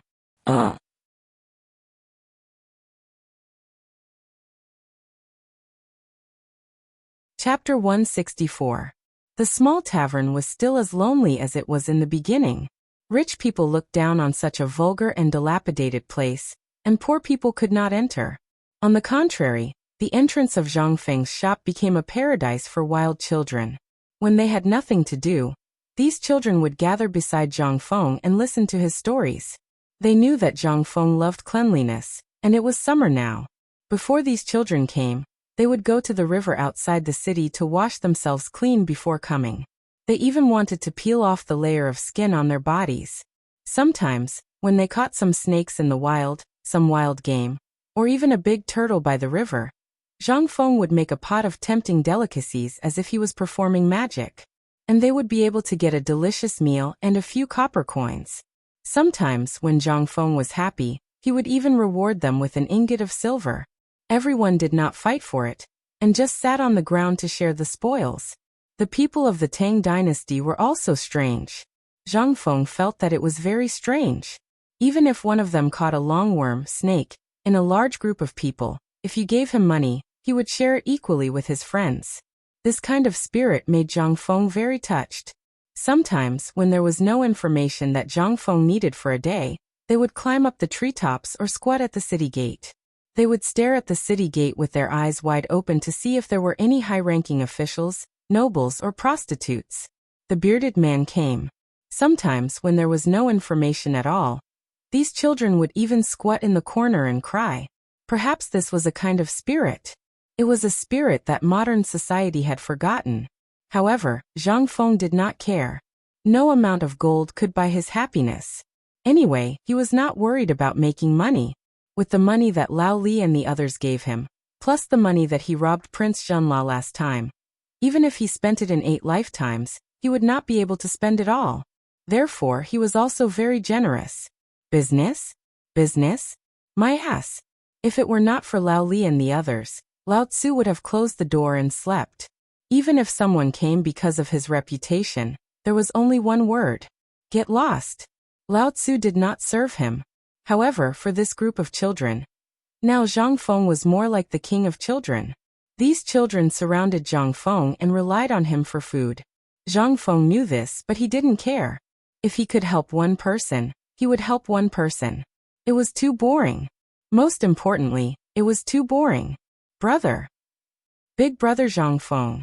I have good news. Just as Zhang Feng was half awake from his daydream, a sturdy young man hurriedly ran up to him. Seeing that Zhang Feng had woken up with a start, Gozi was furious. He threw the cattail leaf fan in his hand to a skinny monkey next to him, then went up and hammered him. Damn it! Can't you see that brother Zhang Feng is sleeping? Were you chased away by a ghost? *CK your mother. I'll kill you. Doggy. Zhang Feng rubbed his sleepy eyes and ordered Gozi to leave. That young man seemed to know that he had been too rash. Although his clothes were already tattered from the beating and were now in tatters, he still licked his lips and apologized. Zhang Feng was speechless. Was he such a lowly person? All right, tell me. What did you find out? Brother, I heard the night watchman say that the Emperor Emeritus's birthday is on the day of the Dragon Boat Festival. Tubo's people seem to want to ask the Emperor for help today. Oh. Tubo finally couldn't take it anymore? Zhang Feng curled the corner of his mouth slightly. This group of monkeys was very smart. They must have seen that the Tang dynasty had signed a trade contract with Jinla, so they couldn't take it anymore. But they couldn't take it anymore? If the emperor wasn't an idiot, Tubo would definitely be cheated to death this time. Anything else? Zhang Feng asked with interest. No. By the way, I heard that Tuyu Hun's people are also following behind. I don't know what they want to do. Zhang Feng nodded. Finally, he fumbled in his clothes and threw the most expensive silver ingot to Gozi. He stared at him and said, Go and apologize to Zhu Zi. Why did you hit him? Today, you'll get half of your money as a punishment. Oh, Gozi pursed his lips and didn't care. He waved his hand. In an instant, 8 half-grown children squatted on the ground and used the spindle on the ground to throw the silver ingot. Then they divided the silver ingot bit by bit. In the end, they couldn't divide the silver ingot and ran away with Gozi. They seemed to be going to the bank to exchange for copper coins. Looking at Gozi's new straw sandals and new linen clothes, Zhang Feng yawned and turned over to continue watching. But a moment later, he was so hot that he rolled over and cursed. He went into the tavern while cursing. Damn kid, he's so greedy for money. Now that he has money, he doesn't care about Lao Tzu anymore? Although he was cursing, Zhang Feng didn't care at all. It was just 10 taels of silver. But even if he didn't care, someone else did. Just as Zhang Feng was about to close the door of the tavern, a smelly man like a black tower blocked the door with a plop. He asked in shock, Shopkeeper, did you lose this silver ingot? As he spoke, the iron-towering man's hands trembled as he lifted a piece of flattened silver ingot and some scattered pieces of silver high up in front of Zhang Feng. Zhang Feng scratched his head. Who are you? Why do you have the silver ingot that I gave to Gozi? If you dare to take it, believe it or not. Without waiting for him to finish. The man like an iron tower knelt on the ground and asked in a choked voice, Shopkeeper, did you really give this money to Zhu Zi? This was a simple Tang person. Zhang Feng hurriedly tried to help the man up, but no matter how hard he tried, he couldn't help the man up. Zhang Feng was so angry that he pointed at the man and shouted, I gave it to him. What's wrong? Are you trying to extort money? No, benefactor. I am Zhu Zi's father. Previously, Zhu Zi brought back money from time to time. I didn't know where he got it from. Today, I finally know. But the money today is too much. I don't deserve it. Get lost. I gave this money to Zhu Zi and the others, not to you. If you don't want it, Lao Tzu won't give it to you. Give it back to Zhuzi. Otherwise, Lao Tzu will report you to the authorities and put you in jail. After saying that, Zhang Feng didn't even bother to close the door. He dragged the recliner and walked into the kitchen, ignoring the man. The man choked with sobs. His whole body trembled as he kowtowed a few times. Then, he gently wiped the place where he just knelt, closed the door and left. Benefactor, thank you.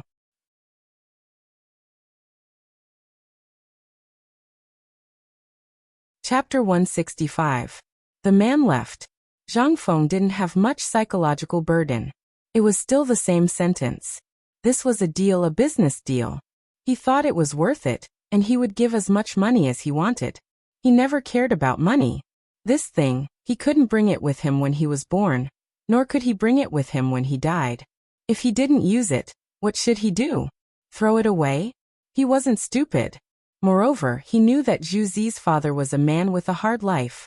Although the news this time was useless, it was enough to hear about it. Moreover, he really couldn't bear to see this. He did all this for no other reason than to help as much as he could within his power. This was enough. As for what others said, he couldn't care less. Coming out of the kitchen, he prepared a big bowl of noodles, opened the door, squatted at the door of the small tavern, and ate it noisily. However, at this moment, a pair of dark little hands held an egg and held it in front of Zhang Feng. Accompanied by the sound of swallowing saliva, she said charmingly, "Brother, mother said that this egg is for you."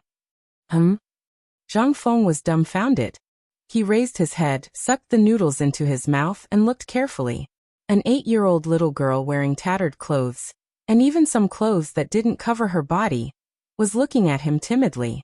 Zhang Feng's nose twitched. How could he still eat? Looking at the egg, which was still warm, Zhang Ziyan smiled. Looking at the little girl, he asked, "What's your name?" "I don't have a name. My mother called me Steamed Bun. She said that it's easy to raise." The woman's timid words made Zhang Fengji deeply shocked. Looking at a woman hiding in the dark not far away, Zhang Feng touched Steamed Bun's head. Seeing that she was still staring at his bowl and swallowing saliva, Zhang Feng asked, "Steamed Bun, are you hungry?" "I'm not hungry. Steamed Bun only had a bowl of porridge yesterday. Let's go. Brother will treat you to a big meal." Zhang Feng was speechless. What the hell was he talking about? He couldn't say anything. He threw the bowl away and carried the steamed bun into the tavern. Then he put her on a stool and said, "Don't run around. No matter who comes, don't be afraid. Don't be afraid, or I will get angry." Oh. Steamed Bun seemed to be very scared. He looked timidly at the woman at the corner of the street outside the door, and the grimacing youth. He sat quietly at the table and swallowed his saliva as he smelled the fragrance in the air. After a while, Zhang Feng came in with a big bowl of rice, a big bowl of braised pork, and a lot of scattered braised meat and other messy things. He put them on the table and said, "Steamed Bun, Big Brother will treat you to a meal. Eat quickly. If you can't finish it, you have to bring it back." She would not be able to finish the steamed buns even if she was stuffed to death. However, he still took out everything that could be taken out of the store. Not for anything else, but to be happy. An egg. After the emperor listed chickens and ducks as important objects of protection, these things were very precious. How could ordinary people be willing to eat them? However, she still brought it over. In fact, he saw Zhu Zi, his father, and his mother. Although Zhu Zi's father pretended that nothing had happened and walked past him, his eyes could not fool Zhang Feng. She was Zhu Zi's sister. In a slave's family, the old hen that laid eggs was their lifeblood. They could not bear to part with it. Only this egg was the only gift they could give. Looking at the steamed bun wolfing down the food, Zhang Feng looked at her and smiled until he cried. Steamed Bun foolishly wiped his lips with the back of his pitch-black hand.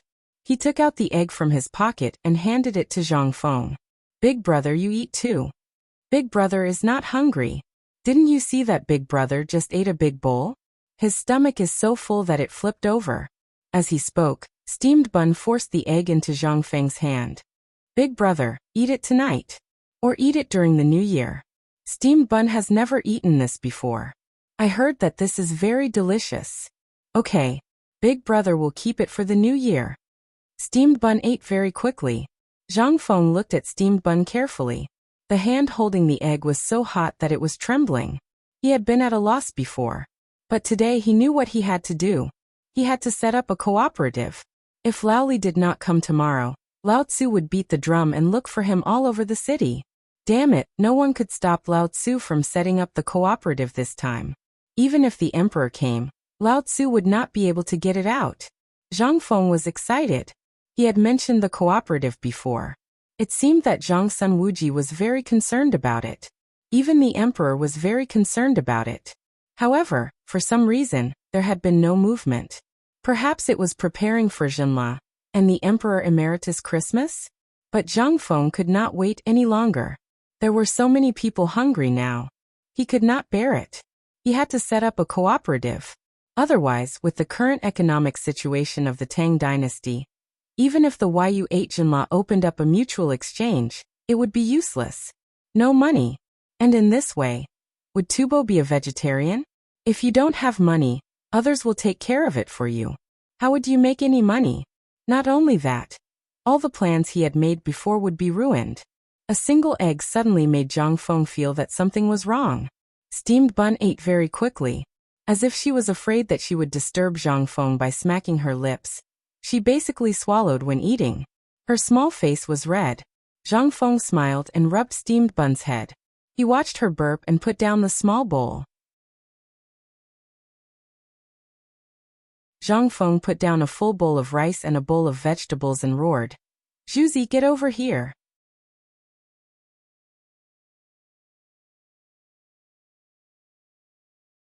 Chapter 166.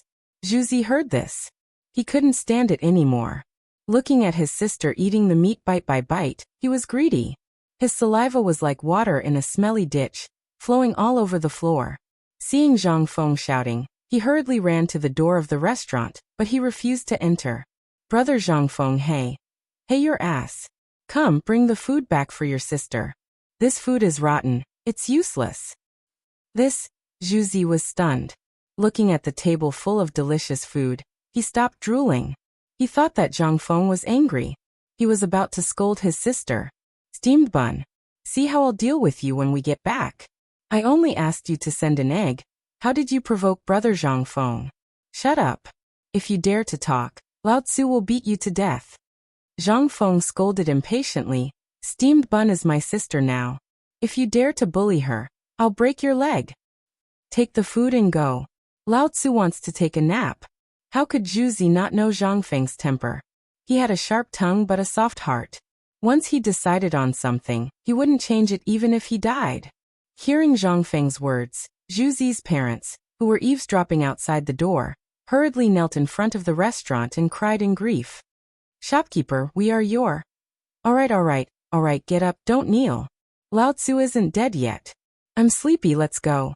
Also, I'll acknowledge steamed bun as my sister. Since you feel bad, then this meal will be my acknowledgement gift. Zhuzi, get the wine." Zhuzi laughed silly. Brother Zhang Feng actually wanted to acknowledge his sister as his sister? This was a blessing from the heavens. Zhuzi's parents kowtowed at the entrance of the restaurant again. Zhang Feng was speechless. "The two of you, are you trying to send me away? If you continue to kneel, I'll change my mind. Zhuzi, steamed bun, take the food away. Don't block my door. Alright, take your wine too." Originally, Zhang Feng wanted to open a jar of wine, or ask Huayu Zhuzi's father to drink a bowl of wine. But looking at his cowardly appearance, Zhang Feng was not in the mood, and simply sent them off. "Take these as my payment for the eggs." As Zhuzi's father knelt down and closed the door for Zhang Feng held the egg and spoke slowly. After a while, it was quiet outside the door. Zhang Feng sighed deeply and stared at the egg in a daze. However, at this moment, creaking sounds could be heard. The door was pushed open. Zhang Feng habitually roared, "Motherf **Ker, are you done yet?" Lao Li? Why are you here?" He was about to scold her. But when he turned around, it was actually Li Shimin, whom he had not seen for many days, who appeared at the door. Zhang Feng immediately shut his mouth. "What's wrong with you?" Li Shimin looked at Zhang Feng speechlessly. He was scolded before he even entered the door. Although he knew that he was not being scolded, He was still speechless. Moreover, he had already seen the scene from the outside. Actually, he did not want to come just now. His nose was sour, and he wanted to turn around and leave. But when he thought of what happened over there, he had to bite the bullet and come in. He had to pretend that he did not see anything. Could he pretend that he did not see anything? No way. Those are his people. He also felt that it was very embarrassing to be an emperor in this position. But he felt that Zhang Feng's way of doing things was a little novel. He had asked these people before, and they were all slaves. In the eyes of ordinary people, these people were the lowest of the low. But Zhang Feng didn't have that many rules. Zhang Feng was too lazy to clean the table. He placed the egg on an exquisite wine jar, and placed it high above the counter under the signboard. This scene could not help but make Li Shimin curious. Brother Zhang Feng, this is not an egg. It's a favor. Zhang Feng's voice was very calm. Lao Li, do you know? This egg. Do you know what it means to a slave family who can't even fill their stomachs? This egg is probably the cost of a day's worth of food for their entire family. But because of a little favor, they resolutely took it out and gave it to me. It was just to thank me for giving them a little wage. Li Shimin was silent. What could he say? What could he say now? Everything was because they were too poor. He also wanted everyone to be rich and no longer have to go hungry. But all of this was an extravagant hope. There was still a long way to go. Brother Zhang Feng, I know what you're thinking. I know what you've done during this period of time. But as a businessman, the only thing I can do is to make sure that the people around me don't go hungry as long as it's within my power. Then I'll bring good fortune to them. I know you don't like money, but you value money as much as your life. I know you are doing your best to help them, but look at Chang and city, then look at the Tang dynasty. Until recently, when I happened to see a few kids loitering in front of my shop, I realized that there are still people going hungry in this so-called prosperous era. So, I have decided. Zhang Feng's voice suddenly became louder. Lao Li, are we brothers? Yes. Then, from today onwards, immediately go to Zhangsun Wuji and restart the cooperative plan. Li Shimin was shocked and hurriedly asked, Master Zhang, you can't do this. Now that everything is not ready No, everything is ready. We only need one thing.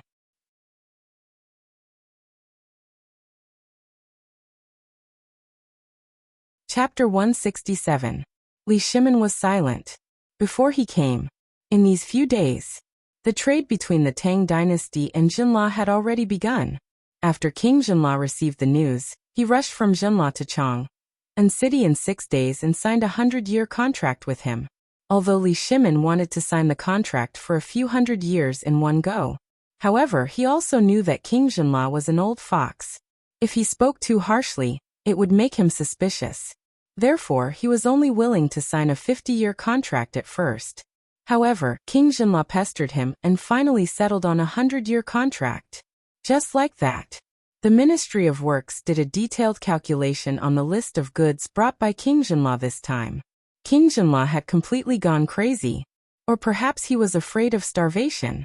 Almost all of Jinla's troops were mobilized to deliver the goods. If it weren't for King Jinla swearing and using himself as a hostage to guarantee that they were only here to deliver the goods, Li Shimin would have already sent his troops.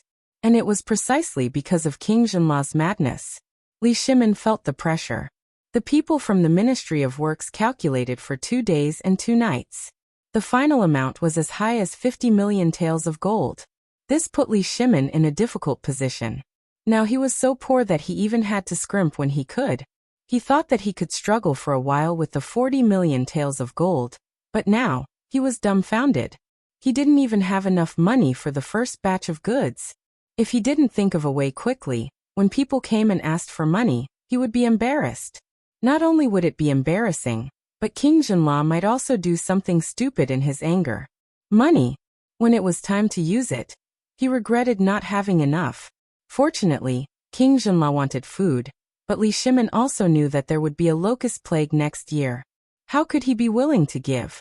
After arguing for a long time, the final agreement was that the Dragon Boat Festival would be half money and half food.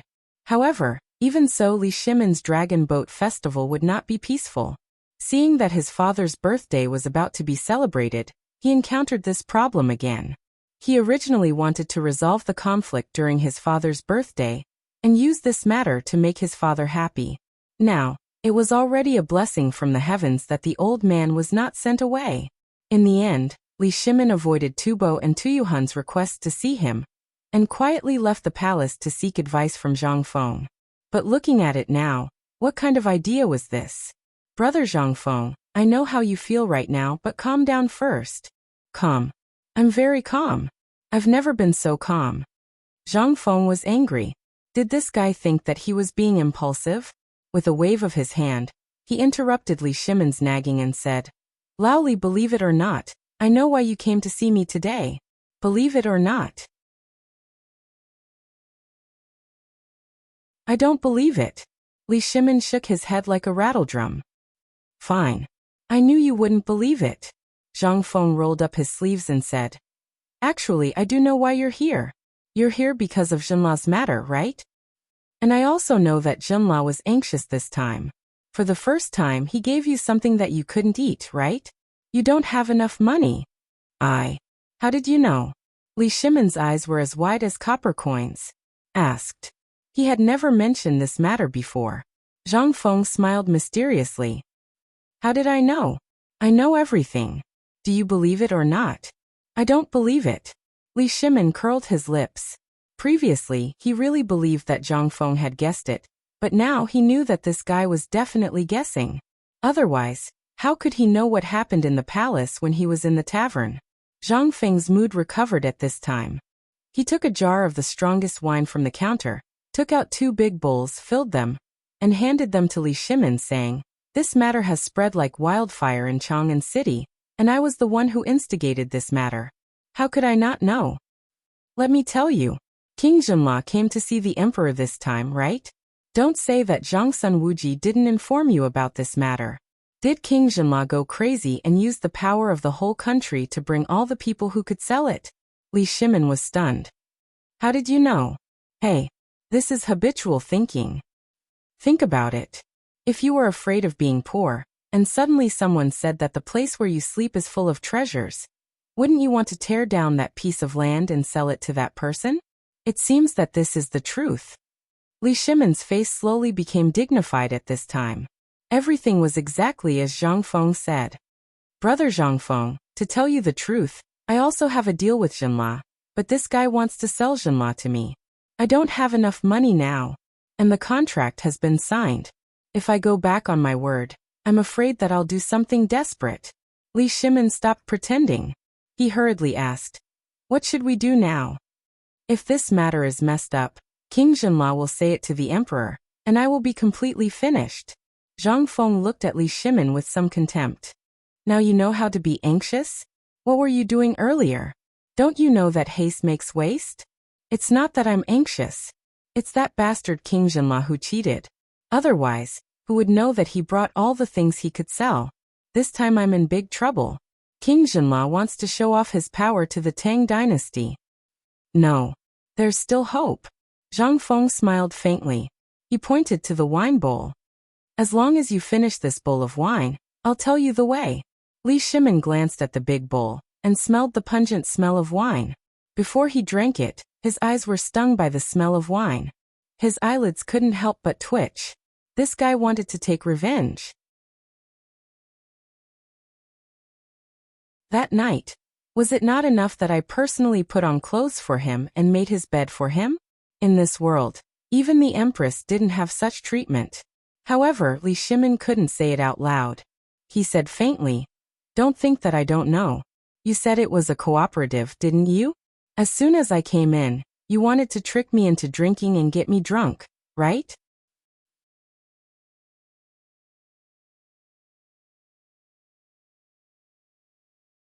Chapter 168. Li Shimon looked at Zhang Feng with disdain. Zhang Feng could not help but go crazy. Why did he suddenly become enlightened? This was not right. Zhang Feng was a little frustrated. Hey. Who told you to drink?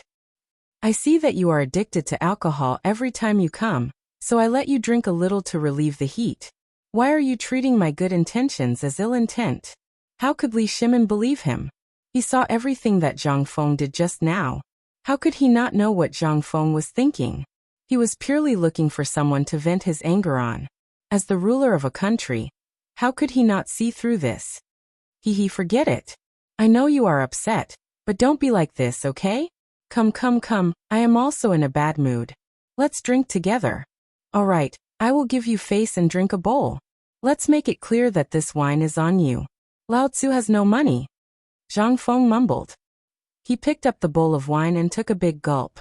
The spicy wine flowed down his throat like a knife, spreading from his mouth to his stomach.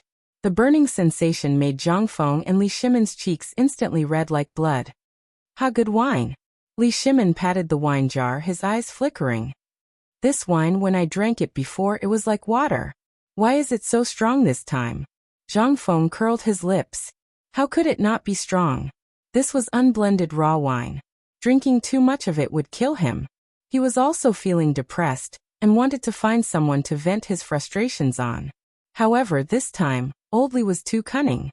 This time he failed miserably. Zhang Feng took the opportunity to push the wine jar. This jar of wine was originally prepared for your father. Didn't you want to show your filial piety to your father? Take out this jar of wine at the birthday celebration. I guarantee that you will be in the limelight. Li Shimin's eyes widened. This wine would be in the limelight? This was something that could kill someone, all right? The wine of the Tang dynasty was generally drunk like water. From fermented glutinous rice, to grape wine, to flour wine and fruit wine. Which kind of wine was so strong? The army was all gulping down wine and eating meat. This was the first time they drank it. If they drank it the way they did before, then a bowl of wine would be enough to send more than half of those old fellows away. Li Shimin waved his hands. No. I appreciate your kind intentions, but I'll pass on the wine. Zhang Feng pursed his lips. Let me tell you something about this wine. The bowl of wine you drank just now is equivalent to a jar of the best wine in the Tang dynasty. How much have you drunk? This is raw pulp without blending. You still say you didn't scam me? You're giving this to me? Li Shimin's eyes were red. Zhang Feng pursed his lips and ignored him. Actually, this wine was meant for you to show off at your birthday. I didn't say that you were going to drink it. What is this wine? It's a commodity. It's meant to let your father see something beyond his understanding. It's not meant for you to take it out and drink it. I'm taking it out today to show you the value of this wine. Although I don't know what kind of imperial wine the emperor drinks, I can guarantee that this thing is definitely dozens of grades better than the imperial wine.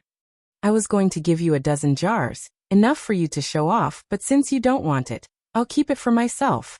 I want it. Who said I don't want it? Li Shimin's eyes were red. He hurriedly hugged the wine jar in his arms and refused to let go. Zhang Feng only pursed his lips. Li Shimin sealed the wine and asked carefully, Brother Zhang, you're saying that this wine is a commodity to be used at the birthday? But if you don't drink it, are you going to take it out to show it off? And then push the matter of the cooperative to the public? Zhang Feng looked at Li Shimin in surprise and looked him up and down. Not bad. You can draw inferences from one case? Not bad. You've improved, Lao Li.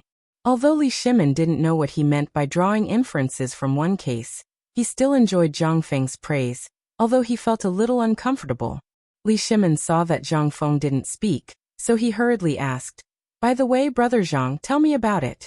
How should this cooperative be implemented? You should at least let me be prepared, right? When it came to business, Zhang Feng's expression became slightly dignified. This cooperative, as I told you before, is to stimulate economic recovery. It's a huge system. If it's used well, it's possible to benefit one party, or even the entire Tang dynasty. But if it fails, Lao Li, you have to be prepared for failure. Losing your head would be a light punishment. Zhang Feng was very direct. Li Shimin also knew the importance of it. He sighed and said, I saw what you did outside just now. Do you think I don't want them to have clothes to wear and food to eat? I want to, but my ability is limited. If the cooperative is really as powerful as you said, then even if I have to be smashed to pieces, I will push it out. Moreover, I believe that many people, especially those rich businessmen and officials, will like to see this. After all, a lot of land in the Tang dynasty is in their hands. For example, Lord Zhongsun. I heard that the land in his hands is at least 1,000 mu. So, when you talked about the cooperative last time, I already had this idea.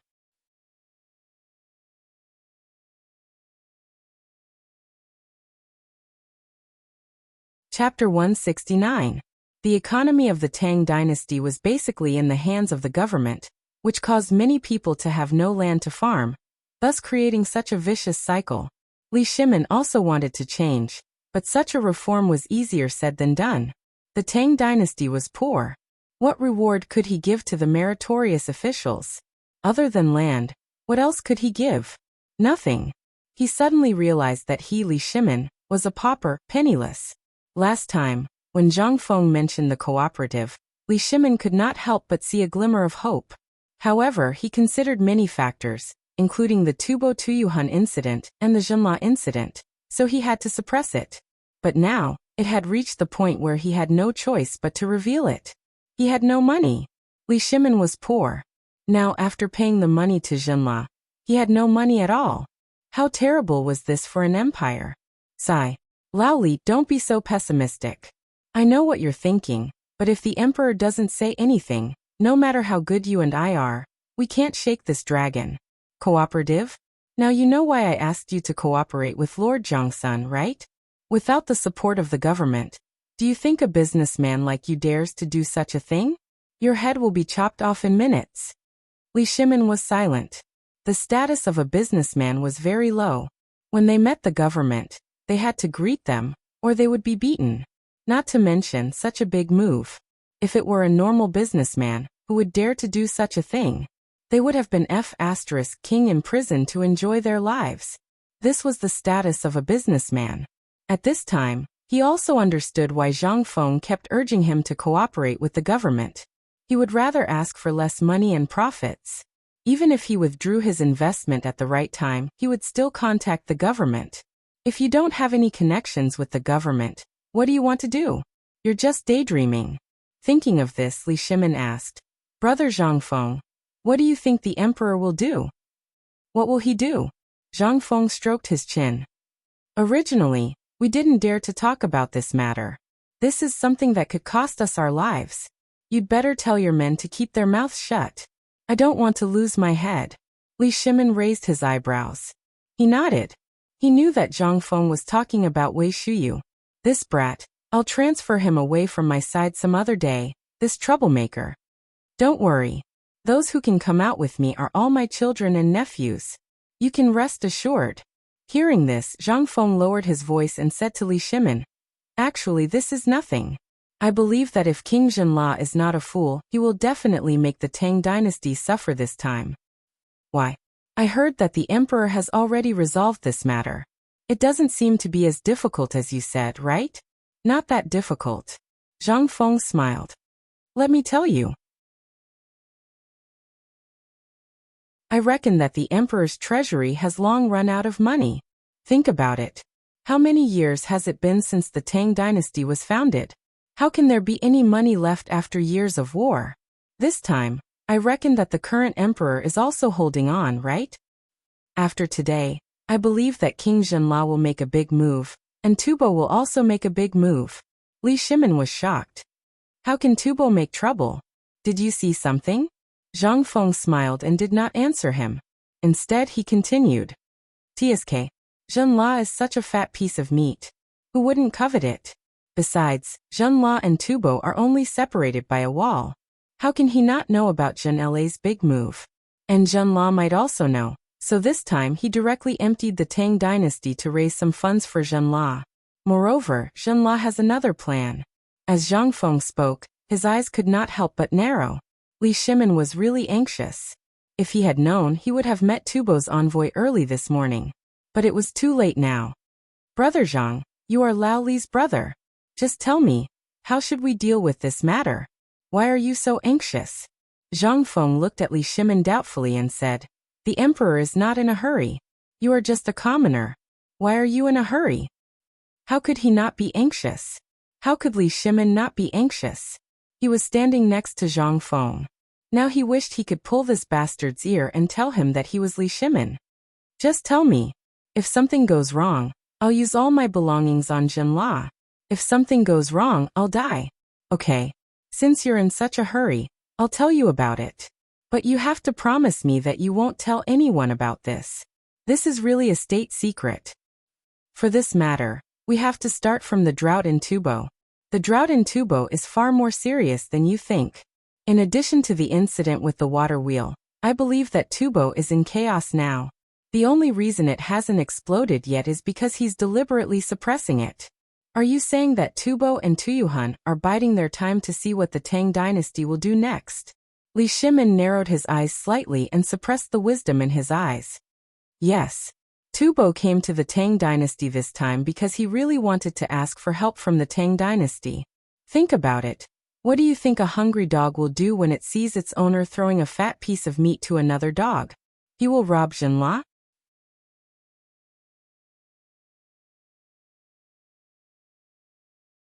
Chapter 170. At this moment, Li Shimin was a little scared. It was not because of other reasons. It was because the surrounding countries were too quiet. Even the Tujue, who had always been the most active, were observing during this period. They could see a little bit of something from the urgent documents. However, in this regard, the imperial court could only station at the border. There was no other way. This kind of strange atmosphere made Li Shimin feel a trace of uneasiness. He even felt that something big would happen at the retired emperor's birthday this time. However, he did not know what it was for the time being. He just faintly felt that it might have something to do with Tubo. After Tubo got the blueprint, as Zhang Feng expected, Tubo did a lot of publicity and then nothing happened. Even the secret agents of the Tang dynasty did not know what happened in the end. This strange situation had not been solved until now. This was what Li Shimin was worried about. Today, if Zhang Feng did not mention it, he would have been kept in the dark. Li Shimin could not help but ask hurriedly, "Do you think Tubo will rob Jinla's goods or will he? Do you think Tubo is stupid?" Yesterday, I heard the group of children at the door say that they overheard the conversation of the palace maids in Hejian of the Pure Fragrance Workshop. They said that the envoys of Tubo and Tuyuhan went to the emperor yesterday. But for some reason, the emperor did not receive them. I guess the emperor should know about this and is thinking of a way now? If he doesn't think of a way, haha. What are you laughing about? Li Shimin was so anxious that he was about to go crazy. Seeing Zhang Feng chuckling in the middle of his sentence, he felt unwell. Zhang Feng stared at the wine bowl and said to himself, "Tubo has a purpose for enduring until now. Even a fool can see it, let alone the emperor. I think the emperor should also be thinking of a way, right? Laoli, I advise you to quickly think of a way to sell the things in your hands. If the emperor really did not think of this, then what will happen? Why don't you tell me everything in one breath?" Li Shimin was so anxious that he wanted to climb the wall. Suddenly, Li Shimin's eyes flashed with surprise. "Do you mean that Tubo will rob the Tang dynasty's goods after they leave Chang'an? Isn't it obvious? If His Majesty doesn't deal with this matter immediately, then this matter will definitely happen. Furthermore, I'm guessing that Tubo's appetite is definitely not that small. Think about it, if you wanted to snatch it, what would you do? Where are we going to strike?" Li Shimin frowned as he paced back and forth in the tavern. Zhang Feng didn't rush him, and instead drank his wine leisurely. He wanted to see if old Li's brain was really enlightened. It was such a simple question. As a businessman, if he couldn't think of it, then he really had a problem. Such a big business would be finished sooner or later. After an unknown amount of time, Li Shimin racked his brains for a long time. Suddenly he thought of a place. Lingnan. You're talking about Lingnan, right? Smart. You've finally learned something from me. Not bad, not bad. You have 10% of my ability. However, their appetite isn't that small. Think again. Li Shimin narrowed his eyes and stared into the distance. He murmured, "Could it be that you mean they want to connect with Lingnan and rob the goods that Jinla is transporting to Chang? And then the goods that Jinla is transporting to Chang'an?" You're finally enlightened. Zhang Feng got up and walked unsteadily to Li Shimon's side and patted him on the shoulder. This is a plan to kill 3 birds with 1 stone. If His Majesty can't think of this, I think it's best for you to immediately throw out the goods in your hands. Otherwise, an enraged King Zhenla might not dare to do anything to His Majesty. But I think that he definitely won't let you off. Li Shimon's face was as black as the bottom of a pot. However, he couldn't figure out one thing. As far as I know, Lingnan has always been submissive to the Tang dynasty. I even heard that General Fengying is stationed there. Are you suspecting that His Majesty is not using people well? No. On the contrary, it's precisely because His Majesty has controlled Lingnan so well that there are no loopholes. Therefore, when we leave Lingnan, the brigade will lower their vigilance. Thus, there will be problems there. Zhang Feng looked at Li Shimon with a half-smile and said, Lao Li, if I were Tubo's man, where do you think I would make a move? You mean Jiannan Road? Smart. Indeed. There's an eagle-beak cliff in Jiannan Road. It's connected to the Tang dynasty in the east and Tubo in the west. After Eagle Beak Cliff, there's the endless Xinla jungle. Moreover, Tubo often plunders Xinla, so they must know the terrain of Jiannan Road like the back of their hand. However, there's a flaw in your plan. Li Shimon put his hands behind his back and looked very serious. Jiannan Road was heavily garrisoned. How could there be a problem there? However, Zhang Feng mentioned that Tubo was good at hiding, and the terrain of Jiannan Road was very complicated. Therefore, Zhang Feng's words didn't make sense. However, Zhang Feng's meaning was obviously not here. Could it be? A hint of excitement flashed through Li Shiming's mind, and he hurriedly asked, Brother Zhang Feng, you mean to have His Majesty set up an ambush in Jiannan Road? Seize the opportunity to intercept the goods from both sides and eat them all.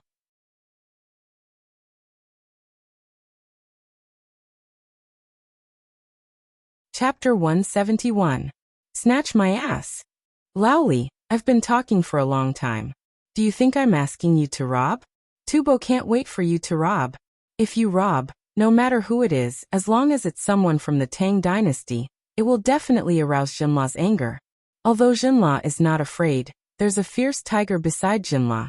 If this fierce tiger wants to protect its cub, and India intervenes in this matter, once they join forces with Tubo, then you have a pig's brain. Zhang Feng pointed at the pale-faced Li Shimon and roared. He was exasperated at Li Shimon's failure to live up to his expectations. After wasting so much saliva on cooperation, this guy only thought of snatching? Snatch your ass. You little thing. Aren't you afraid of being scalded to death? Tubo has been planning for this for a long time. He's just waiting for you to fall into his trap. Why are you still digging into it now? Are you stupid? Zhang Feng was furious. He waved his hand and did not expect Li Shimon to understand. He touched his chin and thought for a while. How about this? You listen to me. Get out of here immediately. Go back and immediately sell all the materials related to Xinla. I believe that those rich businessmen in Chang and are all envious. This is a good opportunity. Also, tell Zhang Sun about the cooperative right away. Regardless of whether he cares about it or not, all of your trading companies must act immediately. At the very least, you must establish the model of the cooperative before this incident happens. Gather all the finances. After this incident, you Lao Li may become the richest man in Chang, and in an instant. Li Shimon was already dumbfounded. He stared at Zhang Feng with his eyes wide open. Zhang Feng was now looking at Li Shimon angrily. He kicked Li Shimon's butt and said, Why aren't you getting out of here? Are you waiting to be beheaded or lose your family fortune? Don't King drag me down. Only then did Li Shimon react. When he walked to the door, Li Shimon stopped and said, Brother Zhang, I plan to send my good-for-nothing sons to you. It doesn't matter. You can just use them as an assistant, okay? Zhang Feng exploded. So you really think I'm a charity hall? If all your sons were like you, wouldn't I have a headache? I still want to eat and wait for death in peace. Seeing that Zhang Feng did not agree, Li Shimon cupped his fists and left in a hurry. Zhang Feng felt that something was wrong, but he scratched his head and couldn't figure it out. In the end, he lay on the recliner and fell asleep. Li Shimon's face was very gloomy. It was so gloomy that it seemed like water was about to drip out. Wei Shuyu was so shocked that she didn't even dare to breathe loudly. She just silently lowered her head and followed Li Shimin. But when they walked out of the alley, Li Shimin suddenly stopped and said, "Pass down my order."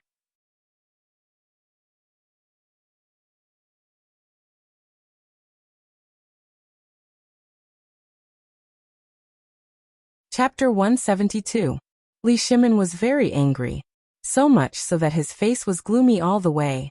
He even turned a deaf ear to Crown Prince Li Qingqian's report about Tubo. As soon as he entered the palace, he rushed into the imperial study angrily without changing his clothes. However, the moment he entered the imperial study, the coldness on his face suddenly disappeared. He became calm like an ancient well. This caused the eyes of the 6 people waiting here to flicker with a trace of hesitation. Then they hurriedly bowed and said, "We welcome your majesty." Li Shimin waved his big sleeve and said, "Li Jing Qingyao Jin, have you received any information about the Turks recently?" Li Jing and Qingyao Jin hurriedly stepped forward. "Your Majesty, for the time being, the Turks have not detected any abnormalities in Yuzhou. Even the secret agents and our spies disguised as merchants have not detected any abnormalities. On the contrary, I heard that a large number of cattle and sheep have died innocently. Tuli has sent the tribes to drive the cattle and sheep to other places. Your Majesty, the garrison in Longyu Road has reported that Xieli has not done anything recently. Even the garrison patrolling the border has been reduced." Hearing this, Li Shimin was surprised and asked, "Have you noticed how many garrison troops have been reduced?" Previously, there were 130,000 troops stationed at the border. 5 days ago, I heard that the garrison troops have been reduced by 30,000. It is said that they have gone back to deal with the famine in the tribes. Xieli famine. Withdraw 30,000 troops? Tuli's military is abnormal? No. There is something wrong. Li Jing, I ask you, has there been any abnormalities in Yuzhou recently? Recently, everything in Yuzhou has been normal. However, General Cheng just said that the garrison in Longyu Road has been reduced. I just noticed that there seems to be some Turk garrison troops in Yuzhou. Your Majesty, did something happen? Could it be that Tuli and Xieli want to go south?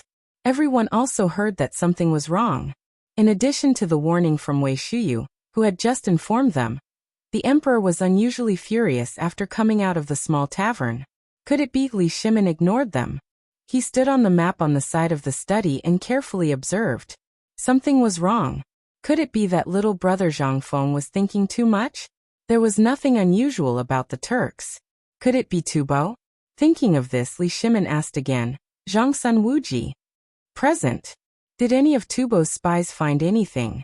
Is there any unusual activity in their army? Zhang Sun Wuji thought for a while but didn't say anything. Wei Zheng hurriedly replied, replying to your Majesty, this subject received a report from Jiannan Circuit 2 hours ago. Jiannan Dao? Li Shimin's expression suddenly changed. He hurriedly asked, say what? For days ago, there were signs that the Tubo army was secretly gathering. A farmer who was walking around said that a small group of Tubo people had entered Jinla, and then disappeared. Tubo? What a Tubo? Li Shimin's fist slammed hard on the map. His fist even broke through the surface. Everyone hurriedly knelt down. Your Majesty, what happened? Li Shimin paused for half a day before he came back to his senses. He said, today I went to the small tavern. Brother Zhang Feng, with just a few street children. In a few days' time, he was able to gather some gossip from the eunuchs and palace maids of the pure fragrance square, and summarize a major event. I really don't know. Are my court raising pigs? Seeing that Li Shimin was angry, everyone hurriedly prostrated themselves on the ground. This subject is terrified. The temperature in the imperial study suddenly dropped. It was supposed to be summer, but everyone felt that it was as cold as winter. Li Shimin threw a tantrum and then said, the Turks have secretly joined forces with Tubo to launch an attack on the Tang dynasty. Coincidentally, the Prince of Zhenla met little brother Zhang Feng. Little brother Zhang Feng took the opportunity of the meeting of the 100 tribes to dig up this matter. What? Everyone was shocked. Thus everyone thought of what the emperor had just asked and the border issue. At this moment, everyone suddenly felt a chill all over their bodies. Your Majesty, I'm willing to lead 100,000 troops to destroy the bastards of Tubo. While we're at it, we'll make a trip to Old Man Xieli's territory and take his head. Cheng Yaojin was furious. Li Jing was so angry that his whole body was trembling. He knelt down and asked for orders. This was a slap in the face. They didn't even notice it under their noses. What was this? This was mocking them. However, Li Shimin waved his hand and said, "This matter doesn't need to be so troublesome for the time being. There's still room for negotiation. Is Your Majesty talking about King Jinla? Does little brother Zhangfeng have a backup plan?" Feng Xianling asked in a trembling voice. "But if we don't send troops to deter them, won't it help the Turks to become arrogant? If that's the case, won't my negotiations with Tubo be even more disadvantageous? Your Majesty, please understand. Your Majesty." Wei Jing bowed and interrupted Du Ruhui. "Your Majesty, could it be that King Jinla mobilized the entire country to send the first batch of goods of the Tang dynasty to test us? Doesn't that mean that this matter has been a trap from the beginning? I think that if that's the case, Your Majesty, please take back the order and cut off the trade with Jinla. Jinla's ambition is not to be pitied." Hearing this, everyone hurriedly asked for orders. "Your Majesty, please take back the order and expel Jinla."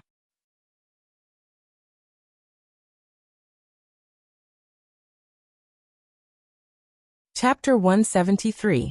In fact, Li Shimin had also thought about this. However, after thinking about it, he finally rejected this idea. This way, the effect would be the same. Moreover, if this trade was really cut off, wouldn't King Jinla's 300,000 troops instantly invade the Tang dynasty? This was an army of 300,000. I was too careless. Li Shimin felt waves of dizziness. Brother Zhangfeng, you've really given us a difficult problem. Once it's dealt with, the Tang dynasty will really be able to suppress the surrounding areas. However, if it's not controlled well, it'll be like shooting yourself in the foot. Li Shimin knew Zhangfeng's intention. If it was a small business transaction, or if Li Shimin was really a businessman, then the threat caused by the whole thing to Li Shimin was next to nothing. At most he would go to jail, at most he would lose his head. However, he was different. He was Li Shimin, the emperor of the Tang dynasty. Although Zhangfeng had inadvertently found out about this matter, and wanted to find the problem from this clue, once this problem was revealed, Li Shimin really couldn't bear it. Li Shimin couldn't help but rub his aching head. When I first learned about this matter, I indeed had the same thought as you. However, have you ever thought that this is a series of traps? Even without King Jinla's interference, think about it. How will this birthday celebration be? Why has Tubo been suppressing this matter? Why has the Turks been deliberately hiding the snow disaster? Until now, apart from the snow disaster, why has Brother Zhangfeng guessed that there will be a famine in the grassland after the snow disaster? Have you ever thought about these questions? I also just remembered that the Turks are planning a huge conspiracy, and Zhangfeng just happened to inadvertently tear open a hole in their plan, causing a trace of a flaw to appear in their originally perfect and impeccable plan. Li Shimin couldn't help but close his eyes. He didn't dare to think about this conspiracy. Once Tuli and Xieli joined forces with Tubo and Tuyuhun to launch an attack at the same time, could the Tang dynasty really stop them? Obviously, they couldn't stop them. The Turks were good at deceit, and now they were connected to India. In this case, the situation of Tubo's drought was worth thinking about. At this time, everyone's expression was extremely solemn. Zhang Sun Wuji stood up and asked, "Your Majesty, since Brother Zhangfeng saw the clue, does he have a plan to deal with this matter?" Everyone slapped their heads. Only then they thought of Zhangfeng. That's right. Damn it. Since Brother Zhangfeng could see this, it meant that he already had a plan to deal with it. Otherwise, he wouldn't be called Zhangfeng. This guy couldn't be judged by common sense. Since he was able to say such words, and the emperor was angry, but not anxious, it seemed that there was still room to turn this matter around.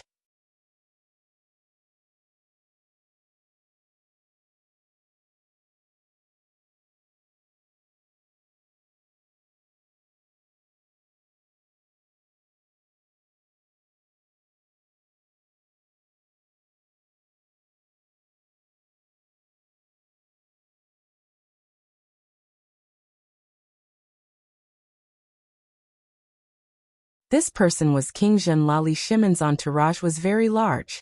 Rows of palace maids held up dragon head lanterns, illuminating the entire corridor.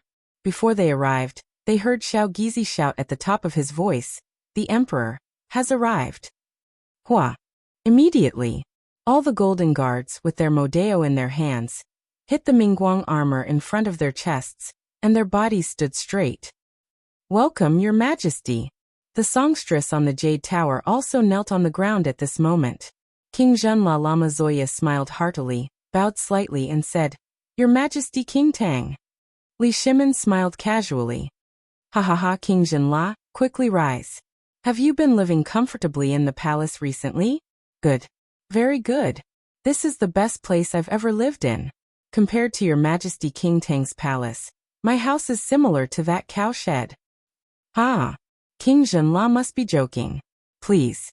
It's rare for the weather to be good tonight. Men, bring my imperial wine. I want to accompany King Lama Zoya and not return until I'm drunk." The weather was good? Wei Shiyu glanced suspiciously at the dark sky. Now it was just short of thunder and rain, right? The sky was dark like an ugly linen cloth. Where did the weather come from?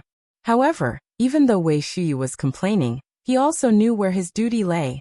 Last time, he told his father about what happened in the tavern without permission. Although the emperor didn't say anything, Wei Shiyu, who was guarding outside the door, was really scared and broke out in a cold sweat. Since then, the emperor didn't seem to like him very much. Hearing that bastardly Chengqian say that the emperor seemed to be dissatisfied with him, but for the sake of his father, he escaped a disaster. Wei Shiyu couldn't help but be frightened. At this time, seeing Li Shimon, he was like a mouse seeing a cat. He was trembling with fear, for fear that he would be beaten if he didn't do a good job. Under Wei Shiyu's evasive eyes, Li Shimon glanced at him and walked up the Jade Tower with King Zhenla's arm around his shoulder, as if they had not seen each other for many years. However, looking from behind, it was as if the emperor was holding King Zhenla with his armpit. It was awkward. In the Jade Tower, the music sounded again. After the guests sat down, Li Shimon picked up the glass cup and said, "Brother Zhuya, come on, let's toast to the friendship between the Tang dynasty and Zhenla." Hearing this, King Zhenla's eyes flashed and he laughed and said, "Come on, it should be me, King Jingtang." The two of them pushed each other for a long time. In the end, they drank the wine. But they just drank it. However, because of this, the topic began to unfold. King Zhenla surveyed his surroundings, his gaze drifting about unsteadily. "King Tang, I have a presumptuous request for you this time." Li Shimon's eyes flashed. He waved his hand lightly. In an instant, a group of men in black hiding in the dark quickly lurked out.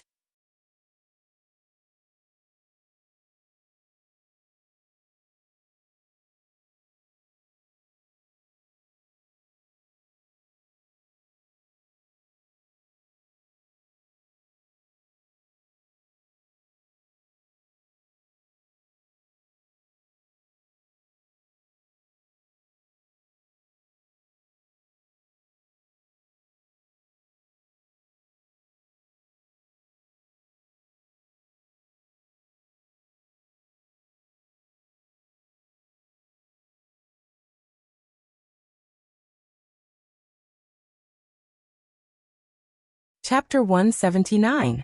Tonight was destined to be a restless night in Chang'an City. The night watchman had just struck the gong.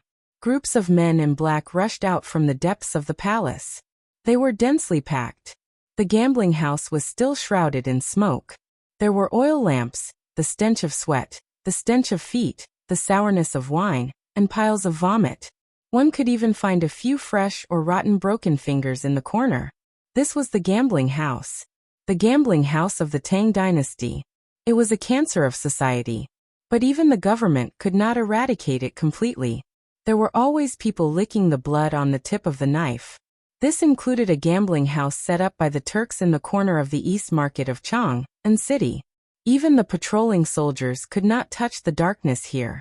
In the darkness, a group of strong men in night-walking clothes flashed into the gambling house through the secret door. In the hustle and bustle, the man held a straw in his mouth as soon as he entered. When the steward saw the straw, He hurriedly stepped aside and opened the curtain behind him to let the man in. In this room, a dim oil lamp was burning. The room was extremely simple. There were no unnecessary decorations. There was a table, a chair and a bed. That was all. But when the man entered the room, he lifted the bedboard skillfully. There was a dim light and a faint smoke curling in the air. The man listened quietly for 10 breaths. When he found that no one had entered, he jumped into the cave. Along the stairs, the man turned left and turned again. Then he entered a spacious underground room that looked like a yurt. The room was very large, and cracks could be seen all over the pale yellow walls. It was obvious that this secret room had been here for many years. In the room, the sound of a woman's unrestrained laughter could be heard, as well as the sound of rough breathing. The man did not look up. As soon as he entered, he knelt on one knee and waited quietly. In front of him, there were 3 small rooms with no doors on a large red sandalwood bed. On the bed, he could vaguely see at least 10 women on the bed, and he could also vaguely see a few muscular men among them. The man's appearance did not attract the slightest bit of attention. It was as if he was air. A moment later, a bare-chested burly man with a scar on his face came out from behind the curtain. The man reported in a low voice, "Reporting to Chief, the young Khan has sent a letter." The man heard this. His expression changed and he waved his hand, ordering all the women to enter a dark hut at the back of the room. At this time, the burly man asked, "Little Khan, what are your orders?" The little Khan asked the leader to seize the time to stock up on provisions.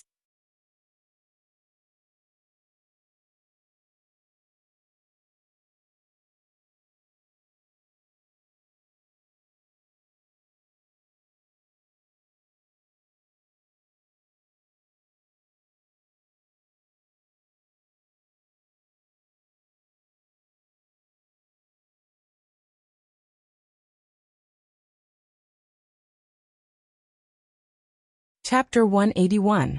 There wasn't anything good in the shop. Zhang Feng simply removed a leg of lamb and washed it in a big pot. Then he set up a firewood and burned it. A moment later, the fragrance of meat wafted in the air. Old He and his daughter, Xiaoya, widened their eyes and swallowed their saliva. Poor people basically relied on squatting in the wild to eat meat. If they could get it, it would be enough to last them for half a month. If they couldn't, they would go to the river to try their luck and see if they could catch a fish to satisfy their cravings. As for pork and mutton, they didn't even dare to think about it. Usually the wild rabbits around Chang'an were extinct. The bigger ones hid in the depths of the Qinling Mountains. Therefore, for the commoners, they were still considered lucky. At least they could start a small business and feed their family. Sometimes, if they were lucky, they might be able to see some meat during the new year. Only Zhang Feng didn't care about their status. Sometimes, when he was happy, he would give Xiaoya a piece of meat and say that it had gone bad and couldn't be eaten anymore. However, Old He knew that it wouldn't be a problem to keep it for at least a month. Even if it went bad, it would be boiled in water and eaten together with the soup. How could there be any smell of rancidity? In the end, Old He could only sigh that Zhang Feng was a prodigal. The dishes are here. Just as Old He's imagination was running wild, Zhang Feng shouted and came out with a big tray. There weren't many dishes. 5 plates. 1 plate of hand-shredded lamb. The other plate was cut into pieces and dipped in vinegar. There were also a few stir-fried dishes and a big bowl of rice. When Xiaoya saw the meat, she pounced on it. Old He was so anxious that he grabbed Xiaoya's yellow braid and was about to hit her. Zhang Feng hurriedly stopped Old He. Hey, she's a child. Let her eat. We don't have much, but we have a lot of meat. Don't let the child suffer. Old He choked. He patted Zhang Feng's shoulder hard. Fengzi, I know you're a good person. In this world, there aren't many living bodhisattvas like you. But Fengzi, I want to ask you something. You have to answer me honestly. Zhang Feng saw that Uncle He was being so cautious. So he put down the piece of meat that Xiaoya was fighting for and asked, "Tell me. Let me ask you, are you?" As he spoke, he glanced at Zhang Feng's crotch. Zhang Feng immediately exploded. Old He, what are you saying? I, Zhang Feng, am upright and honest.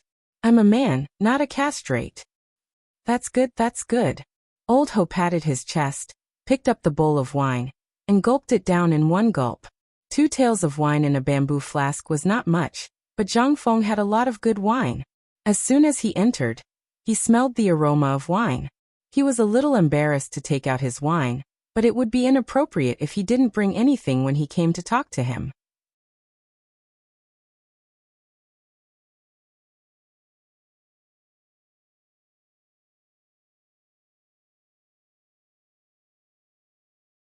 Chapter 182.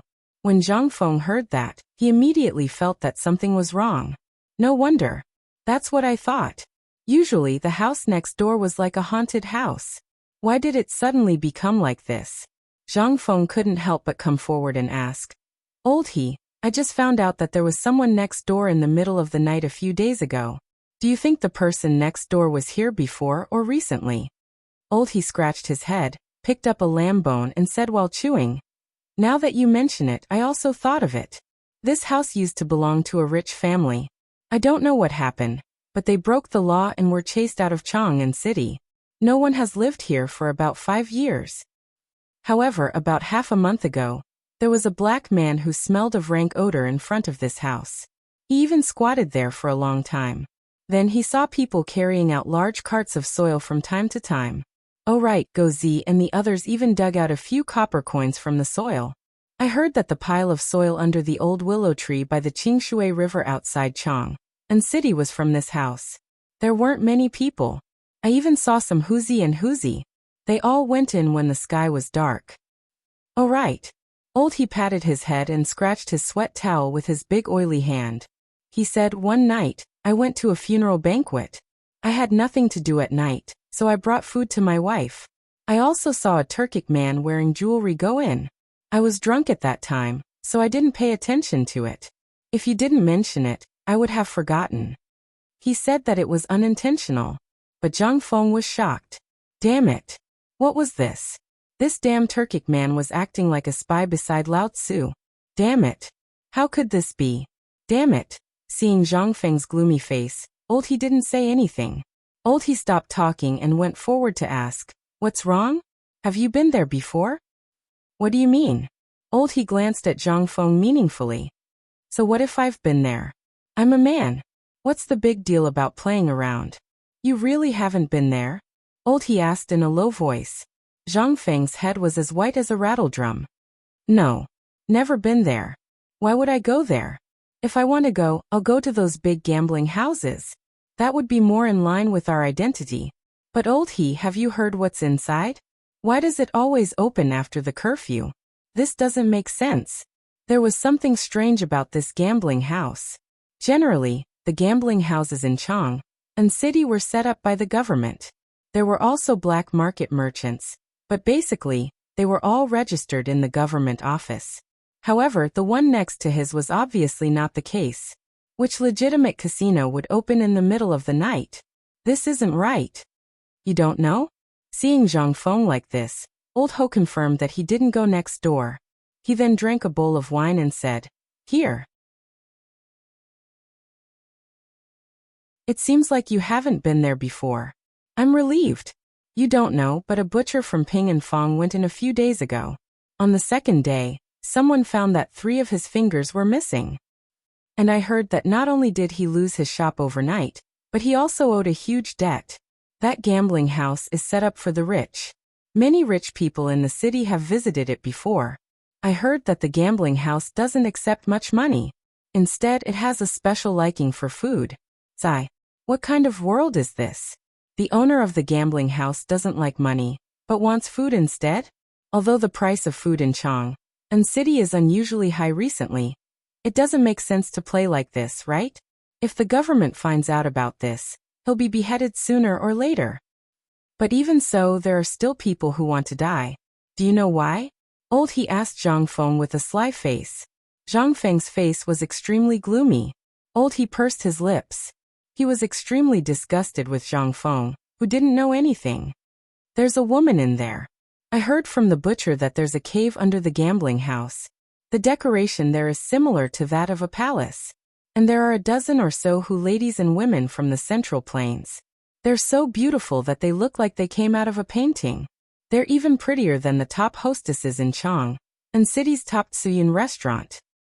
You know Tsuyin restaurant, right? It was said that the top hostess, Big Shot, was only good enough to serve tea and water wherever she went. TSK. I don't know which rich family owns it.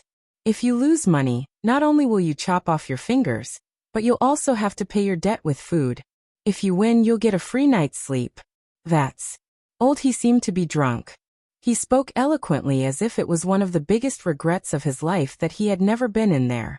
However, Zhang Feng didn't think so when he heard it.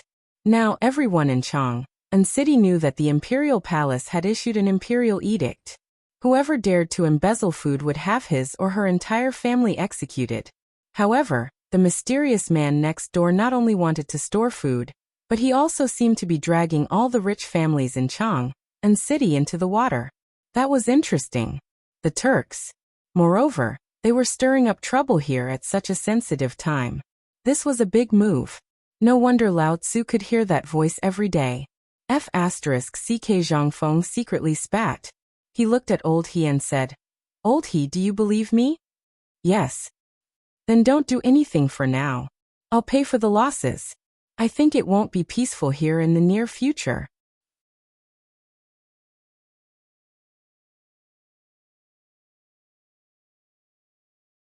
Chapter 183. In the end, Uncle He did not ask anything. He was a boorish man. Zhang Feng was the most handsome man on this street. He was also the only one who could read and write. Not only that, he was so young. Who would believe if not him? Besides, Uncle He also felt that something was wrong recently. He seemed to have thought of something and said, By the way, Fengzi, a few days ago, I heard from the night watchman, Bonzi, that 5 days ago, after he knocked on the clock, he was taking a nap in the Wei family's alley when he saw a group of people speaking in Turkic language driving a group of carriages. They threw bags of oilcloth that were big enough to fit a person into the river along the Yong and canal. Bonzi saw that those people were holding shiny scimitars in their hands. Bonzi was scared out of his wits. If not for the fact that he was drunk at the funeral last time, he would not have dared to tell anyone. Who else knows about this? Zhang Feng asked. I think it's just me, Bonzi butcher, and your Auntie Sunday. Zhang Feng could not help but have a playful look in his eyes. He did not ask any more questions. He drank bowl after bowl with Uncle He and pondered about this matter while drinking. The Turks. Before the Tang dynasty, there were businessmen doing business in Chang and city. It was inevitable that there would be some spies keeping watch in Chang and city. But why would they take the biggest risk and expose themselves at this time? This matter was not simple. It was extremely complicated to train a spy, not to mention to plant a spy in a place like Chang and city. The cost of a spy was astronomical. Losing even one would be a huge crisis. Yet, the Turks still took such a risk and exposed their spies. Why was that? This was something that Shang Jue needed to know. And most importantly, what was Tubo's attitude now? He still did not know. The whole thing revolved around Tubo. But until now, there was no sign of Tubo. And was this the only spy the Turks had? No. Definitely not. If he could have a spy doing this, then it meant that all the Turkic spies in Chang and city were stocking up on grain. What about Tubo? Thinking of this, Zhang Feng gripped Old He's hand and said, Old He, after you go back, you must find Zhu Zi's father and ask him to tell Zhu Zi, Guzi, and the others not to inquire about anything strange during this period of time. This matter will become known sooner or later. At that time, many people will die. Seeing that Zhang Feng had mentioned this matter twice, Old He couldn't help but become serious. He put down the lamb hoof in his hand and wiped his hands with the linen cloth on his shoulder. He asked, Fengzi, is it the Turks? Good that you know. I reckon that they are being targeted by someone now. So Old He, it's enough for you and me to know about this matter. This matter is too important and people will die. Good. I'll go back now.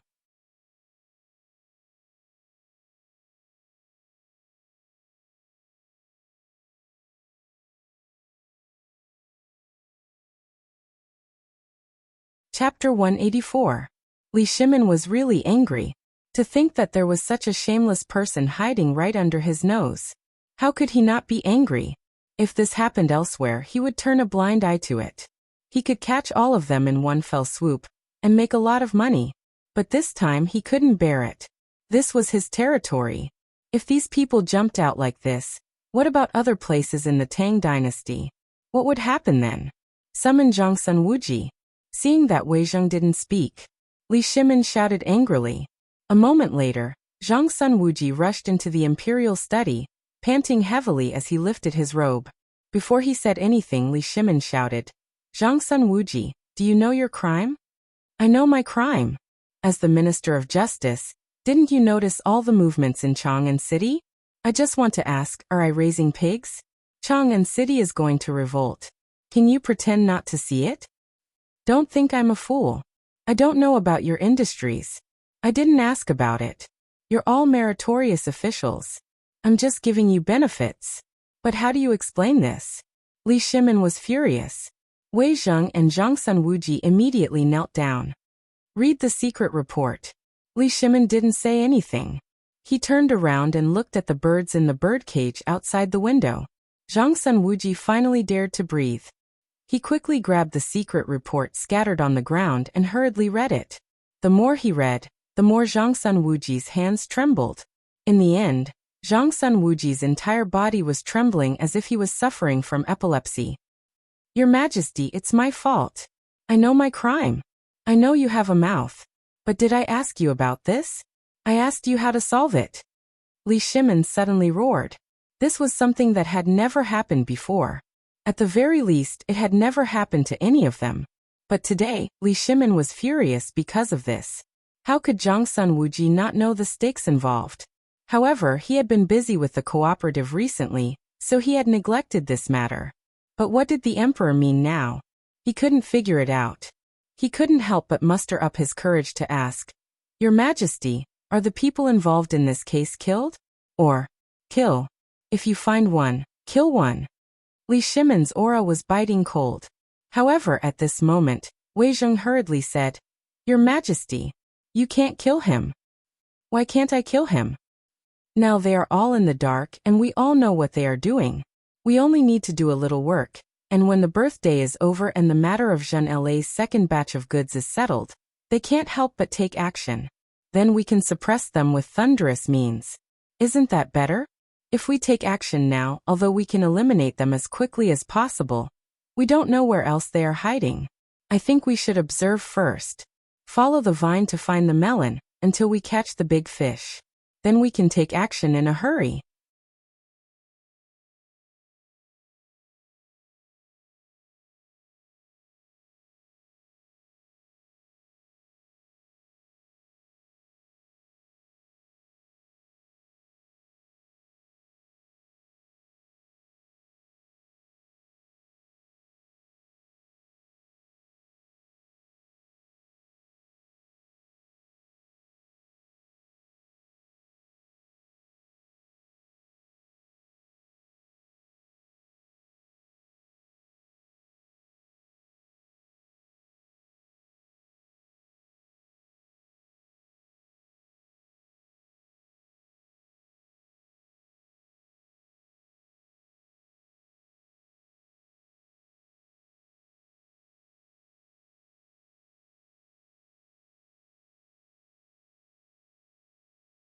This old subject and Prime Minister Wei went to Zhang Feng's little tavern today.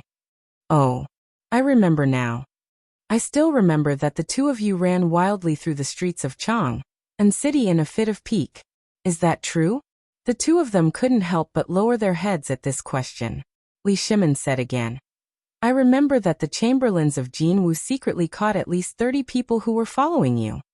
I'll say it one last time. Brother Zhang Feng is my brother. His safety cannot be compromised. If you're angry, I don't care. However, if you implicate Brother Zhang Feng, you know the consequences. Hearing this, the two of them hurriedly knelt on the ground. This subject knows his mistake. Forget it, get up. Sit. Tell me, what did Brother Zhang Feng say? The two of them heaved a sigh of relief when they heard this, but they couldn't help but feel a chill in their hearts. More than 30 people who were following them? This weren't the Turks too arrogant? If they secretly shot an arrow at them, then the two of them couldn't help but break out in cold sweat. However, this was clearly not the time to think about this. Wei Zheng collected his emotions and said, "Today this subject and I have confirmed Brother Zhang Feng's identity. He's from Nyangzi Pass. Your Majesty should have known that place at the time." Nyangzi Pass? Could he be a descendant of the Zhang clan? Didn't I hear that his family was destroyed in a flood and landslide, and no one survived? Zhang Sun Wuji thought for a while and said, "Your Majesty, when this subject heard about this, I specially sent someone to Nyangzi Pass to inquire about the young master of the Zhang clan. His whereabouts were unknown, and even his body was not found. He must have come ashore in the flood and then came to Chang, and to seek refuge.